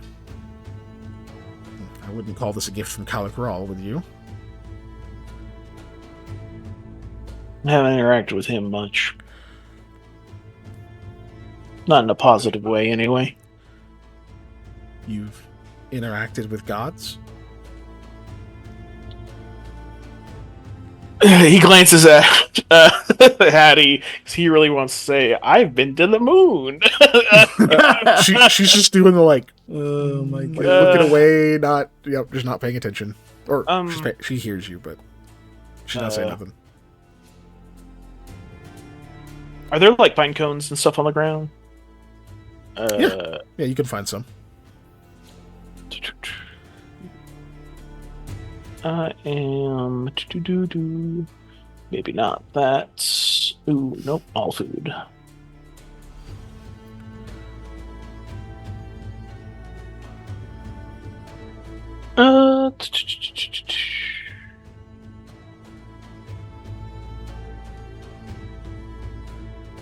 No, I have a lantern, right? Yeah. I do have a lantern because I had one because I had to. Yeah, okay, I'll do this instead.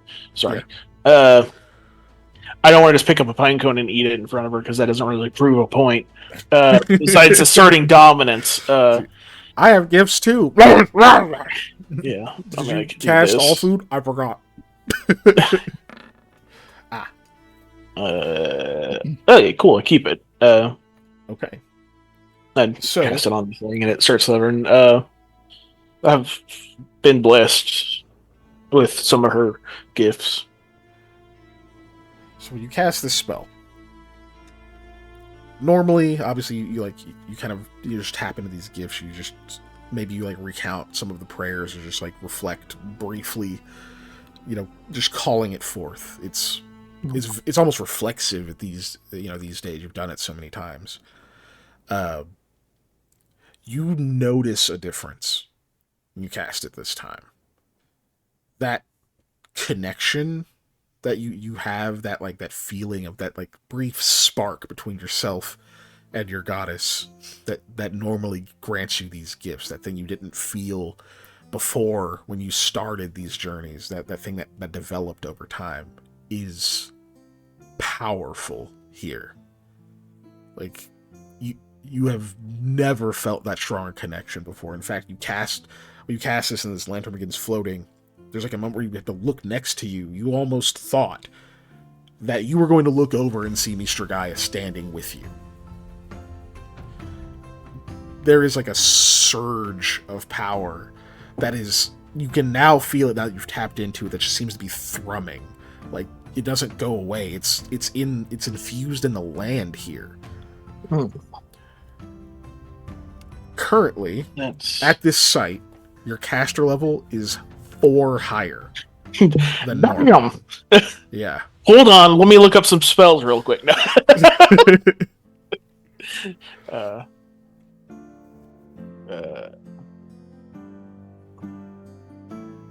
I don't want to fight here. This place is nice. Something I should have said in that. You had to defend it. Yeah. Oh yeah, buddy. Which this gives me some ideas for later. Sam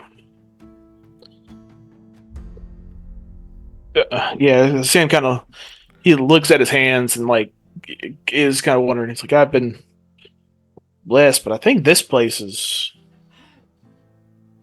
even more so than I. But you say that to the priest there. You look over. They're looking at the spot that you looked at reflexively. They're just kind of fixated over there. And you speak and it takes them a second, but they slowly look back over to you. They go, "Oh, yes, no, this place is quite connected. Wow, I haven't felt that kind of power since it has been some time. I have my own gifts, many of us do, but you have some connection. Yours is different, not just from service in the glades, but you've bled her enemies, haven't you? And then some. Yes.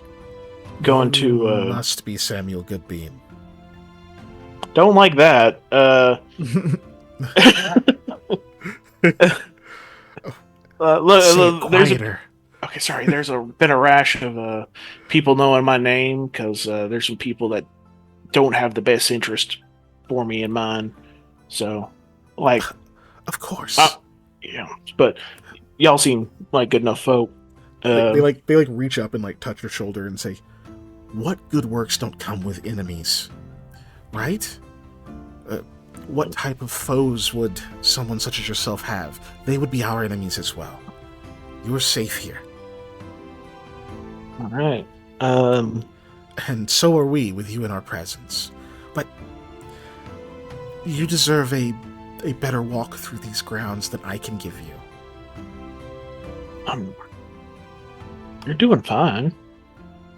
Fine, certainly. But if I'm being honest, there are secrets, there's knowledge in these places that I don't have, that I can't share with you. Could you come back tomorrow? Don't get me wrong, we can continue our tour. No, But- that's fine. Could you come back tomorrow as well? I mean, if you're requesting me to, yes. Yes. I don't think I have no clue what we have planned for tomorrow, guys. Like in You're gonna have a guide. You'll have a guide Yeah. tomorrow. Yeah. So, We gotta meet with the gentleman Yeah. to The hear what the gentleman. job was.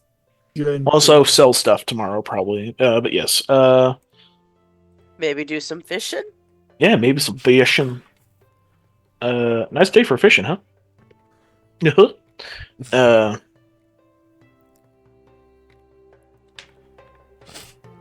Yeah, I'll come back. I'll bring my buddy too. Maybe this will remind him of home. I hope he wants that.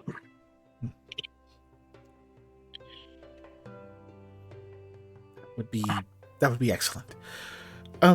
It would be Priestess Yelna that would lead you tomorrow. Not my notes. You said Telling you not straight my up notes? right. I say, hold up, but let me get my notes. Oh, yeah.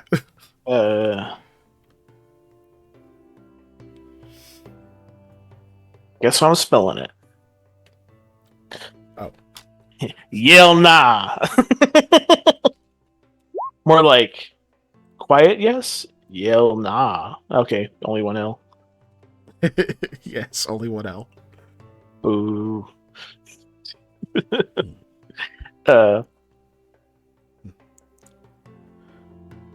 These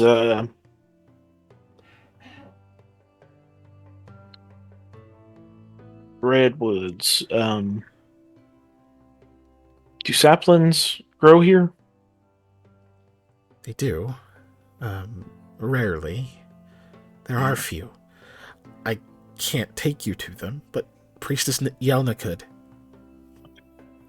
No, there's a place that I would like to. It's been sanctified, but it's a place where undead have been, and a terrible thing has happened there. Yeah, even though I swear there hasn't, and it's not bad. And I think even a little piece of this there would do great wonders, and especially the surrounding forests. So, especially for hopefully what I have planned for the area. I would love that for you. Yeah, but I guess that's something I would have to talk to her about. They kind of give a shrug. Yeah. Otherwise, do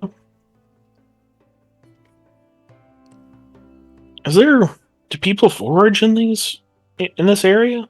Yes, they do. There are precious few areas we keep away from most.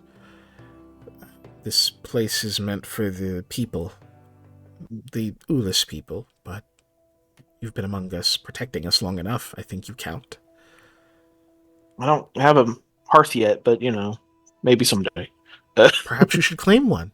Huh? Would you like to? I wouldn't even know how to do that. The ceremony could be done. You would need to be granted an Amidraba. Hmm. But, again, they kind of... You can almost hear the blush. Like, not something that I can do with my rank, but I can tell you would qualify. There are just certain formalities.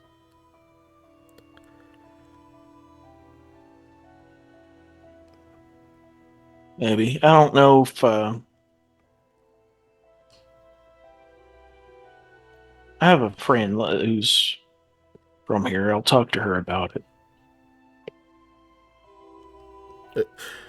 Yeah, Hattie's like, I'm from here. Yeah, but you. Oh, what? Because I'm a mutt, I can't have a say? No, that is not what I'm saying. I'll have you know, mutts are like the best. I know. I didn't mean to cause a squabble, but No, you're fine. you are allowed to forage if you like. And I was just curious. I kind of get antsy, and it helps when I do stuff like that. Makes better to myself do in useful. the daylight, honestly. Yeah. When it's warm. I know some things only bloom at night, though. Ran into that, which was interesting. They just nod. Yeah. Anyway. They go, there is a place at the center of the Guardian Pines. It's not actually the Pines, I just can't find the name, just so you know. Yeah. It's Guardian something. I think it's Guardian's Grove. It's Guardian's Grove. I'm stupid. At the center of the Guardian's Grove. Not even Guardians. It's Guardian Grove. I get there. Anyway. Yeah, Guardian the Grove is the Guardian. Guardians Yes. don't live there. Correct. That's actually does have our proper shrine, the gathering place where we would go. And most others do not. Not that it's dangerous, but there are some hallowed places where most don't feel they belong. You know? Hmm. I don't think you'd have that problem. Well, look into that for tomorrow, I guess. Of course. Would you like to continue today, or would you rather go digest what you've learned?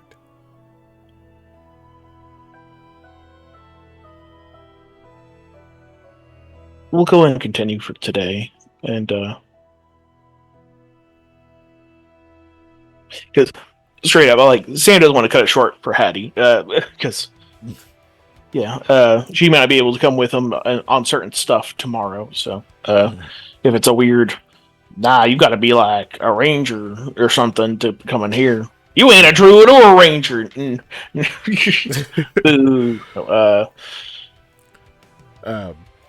But yeah, then they say, very well. Why don't I just show you around some of the perimeter? yes. Should be nice. And they start kind of like walking. They continue walking forward, just kind of pointing out different plants. Go ahead. I will ask. So why y'all keep covered up so much? Is that a taboo question to ask, or I was just curious? We have very few taboos. It's so that we focus, and so that others do as well.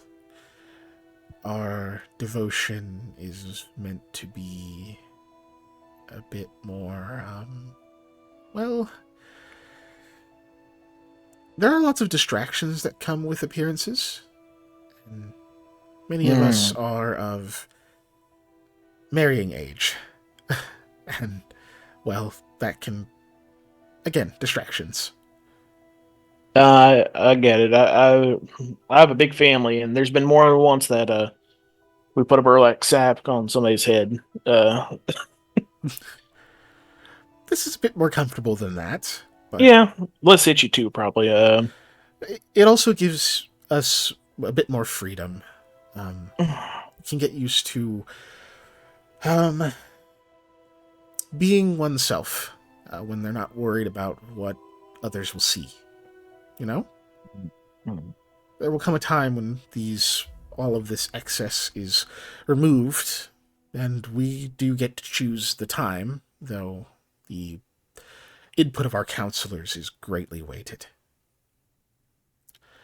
Myself, well, I just don't think it's time yet. So y'all are primarily Mr. Guy, yes. Y'all deal with I'm looking for it.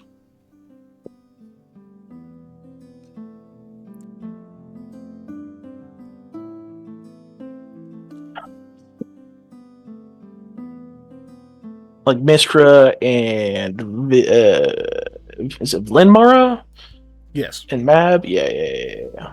Cleary. So let's start listing off those. Do those have other places in the city, or are those? Mab, I suppose you can find, and we all hold the others as close as we can. But it's my understanding that they are no longer kind of like. Yes, their eyes kind of go up like upward, like into the sky, like are no longer with us. Well, you'd be surprised what could pop up when you least expect it to. It would be nice. Always more gratefulness to go around, you know? Something I'll talk to Yelna about, I assume, suppose. She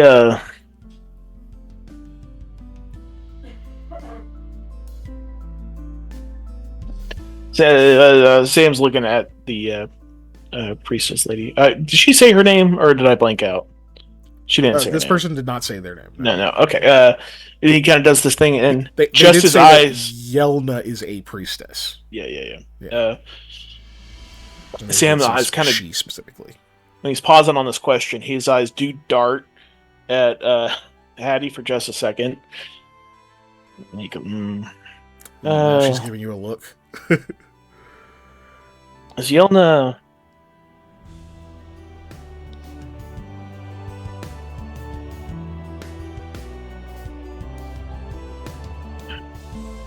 She very powerful in the gifts. Yes. Yelna has some of the strongest I've seen since I met the Wood Shaman once. Yelna we'll say if the Wood Shaman were to retire, Yelna would be one of the first they would call to take up the mantle. I don't think I've met the Wood Shaman, so nope. The only one of the country leaders you've met, that has been met by anyone in the party was the Wind Spear. No, so he'd be like the Wind Spear, but for Shaman, right? Yeah. Yes. Precisely. Okay, so they're the religious leader and spiritual guide of the Setsi people. Okay. Maybe she'll have the answers. Perhaps. To a problem I'm having. Not really I'm having, but yeah. But yes, Hattie thank looks like you. She understands now. Yeah. Hey, looking at secondaries for somebody who's dead. Yeah. Or undead? Anti-dead. Anti-dead. Wow. Okay. You keep going for a little while longer. Yeah. Well, yeah. Sam kind of got the question that he needed, so. Okay, cool. You notice you said, even though she said, like, I'll just take you around kind of the perimeter of the shrine stuff, like, you're still walking for a while. And you imagine, like, it looked like this was sort of a patch of the city that you can see that was like this, that had these trees. It's probably a pretty huge area. I mean, the city is massive as it is. So, this probably goes on for a while. So it's probably good that maybe you're not getting the full trip to the shrine and everything right now, because it's already late. And by the time that she's saying, like, oh, we should probably stop here for now, I think. Like, it's already been a while, and you are starting to get a little sleepy. So, you know, like, by the time you get all the way back and whatnot, you will be very ready for bed. Cool. So the only question is, when you head back, I know we're rushing just a tiny bit, but yeah, sorry, we're a little nice over. Walk back. You have a nice walk back. It's very. This isn't like a barren forest floor or anything. There's just like a little path that goes through everything else. Is very grown. But you come out of it finally, and it's a little weird, you know, like you like walk out of from the canopy and stuff, like back in the rain and everything. It feels very different. And you have a lot of trouble as like you're like heading back out to the rest of the city, shaking this feeling that you have, that like you forgot something, like you left something back there, like you know you didn't, but it's just it feels like it. You almost feel not like a pull, just that you'd rather be there, really. You want to look around more, you want to see what you left, what you forgot, what you missed. But oh well. So the only real question is, do you go back to try to find that painter guy? No, not tonight. Maybe tomorrow. I think I'll have plenty of time tomorrow. Because I also have money then, in theory, if we sell this stuff. If you sell some stuff. Also, you said the caster level was... Okay, this is just a weird detail question, because I am Ranger 7. Yes. Yes. So your cash level is 4 right now? Sorry. I can cast... It doesn't increase your spell level. It increases your caster level. Yeah, I'm... So it treats you as if you are... I'm level 10. My under spell casting, it says Ranger 7, is what it says. So it would treat you as if you were... your spell casting level was... Or your cash level was 11. 11. Okay, cool. Yeah, it's 4 higher. You can't cast a new level of spells, but it affects the spells you can cast, like duration and stuff like that. Good question about that. Under Dancing Lantern, I see at the bottom, for the permanency of it, CL 9th, that would be I would have to be Ranger caster level of 9 to be able to do that, correct? Well, yeah, you have to be able to cast the permanency spell, which you can. So. Permanency spell. Okay, never mind. I thought you have to be like over level that particular spell to be able to cast it. Cool. Just checking. But it does mean that your Dancing Lantern is in effect for 11 hours. Sam, put it out. I can't. I'll just put a blanket over it. Yeah. And another blanket. It's so bright. Yeah. Cool. Okay. You make it back to the inn. All of you make it back to the inn. Eli wakes up in the bath. It's cold now. No. His kidneys are missing. There's ice in the tub. No. Couldn't leave me one. Oh, but man. yeah. Aldwin's kidneys are missing too. You guys make it back to the inn safely and with whatever things you got while you weren't there. Some of you with 2 of you with different views of the city than the others. But yeah, that's where we will end our session for the night. You are 1 Varbrong less, but you gain other things. Exit screen. Exit screen. It's. Oh my god, how's it not fixed? Hold on. Let's go to the away screen. There we go. fun things that we should definitely 100% do more of. That must be prohibitively expensive. No, it's only a minimum donation of $1. $1. What? $1. Yeah. $1? You can also always give us more. Yeah, 1 exactly. You can always give us more if you want. I like more things. More things are good. Please give us more things. Yeah. Oh, I do like gummy bears. Gummy bears are pretty boss. Ain't gonna lie. But yeah, so that's kind of just what you know, what you want, what you got. But yeah. Hell yeah. Yeah. So stuff. Cool. Hey, by the way, if you're watching this on Twitch and it's Tuesday, know that on Monday, the replay of this will be out and you can interact with it on YouTube. If you're watching this on YouTube, on whatever date it is, know that we always stream on Tuesdays at 7 p.m. Central Standard Time.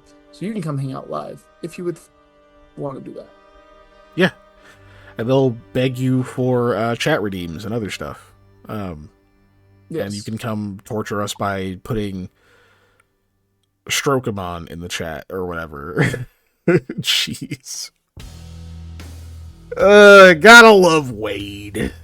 But, speaking of which, I will be being a PC alongside him in a Pathfinder First Edition game tomorrow over on Lost Initiative, where I'll be playing Mikhail, the Bard, who is maybe a tiny little bit, maybe kind of a psychopath, but not all the way, just a touch, just like a dab, like a drop.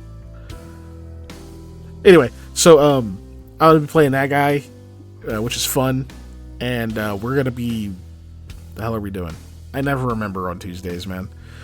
Probably downtime stuff, because we're trying to overthrow a bastard who has decided that he's going to be the military leader of a city. And we don't want him to be that, because he's an ass, and he stole money out of our bank. So, he gets to die. Anyway, come check that out, see what we do, see what we accomplish, see what we don't, and we will then see you back here next week on Tuesday for more. Somebody else say it. Into the store. There you go. Yeah. Alright, cool. I gotta wait somebody. But who? Let me finish the snail pull. While I am trying to raid, you are going to finish snail while I try to raid? That's okay, it's easy. I'm the one that, rolled the ones tonight. Oh, yes, the ones. That is true. Okay, I finished. Who's playing something weird? Oh, you know what? I think it's been a second since we raided Blue. Oh, and then she's playing Wilds. Well, yeah. Yeah, it makes sense. There's new fish to be caught. There's a real big one, too. You gotta go underwater for it. And not get electrocuted. Yo, my buddy Squash was letting me in on some things. He's like, yeah, we're gonna capture it. Don't use the shock trap, though. And I was like, why? He's like, oh, my guy, Chris? Yeah. Yeah, because it powers it up. If it gets out, once it gets out of it, I was like, yo, that's a dope mechanic, though. That's all right, bye. Bye-bye.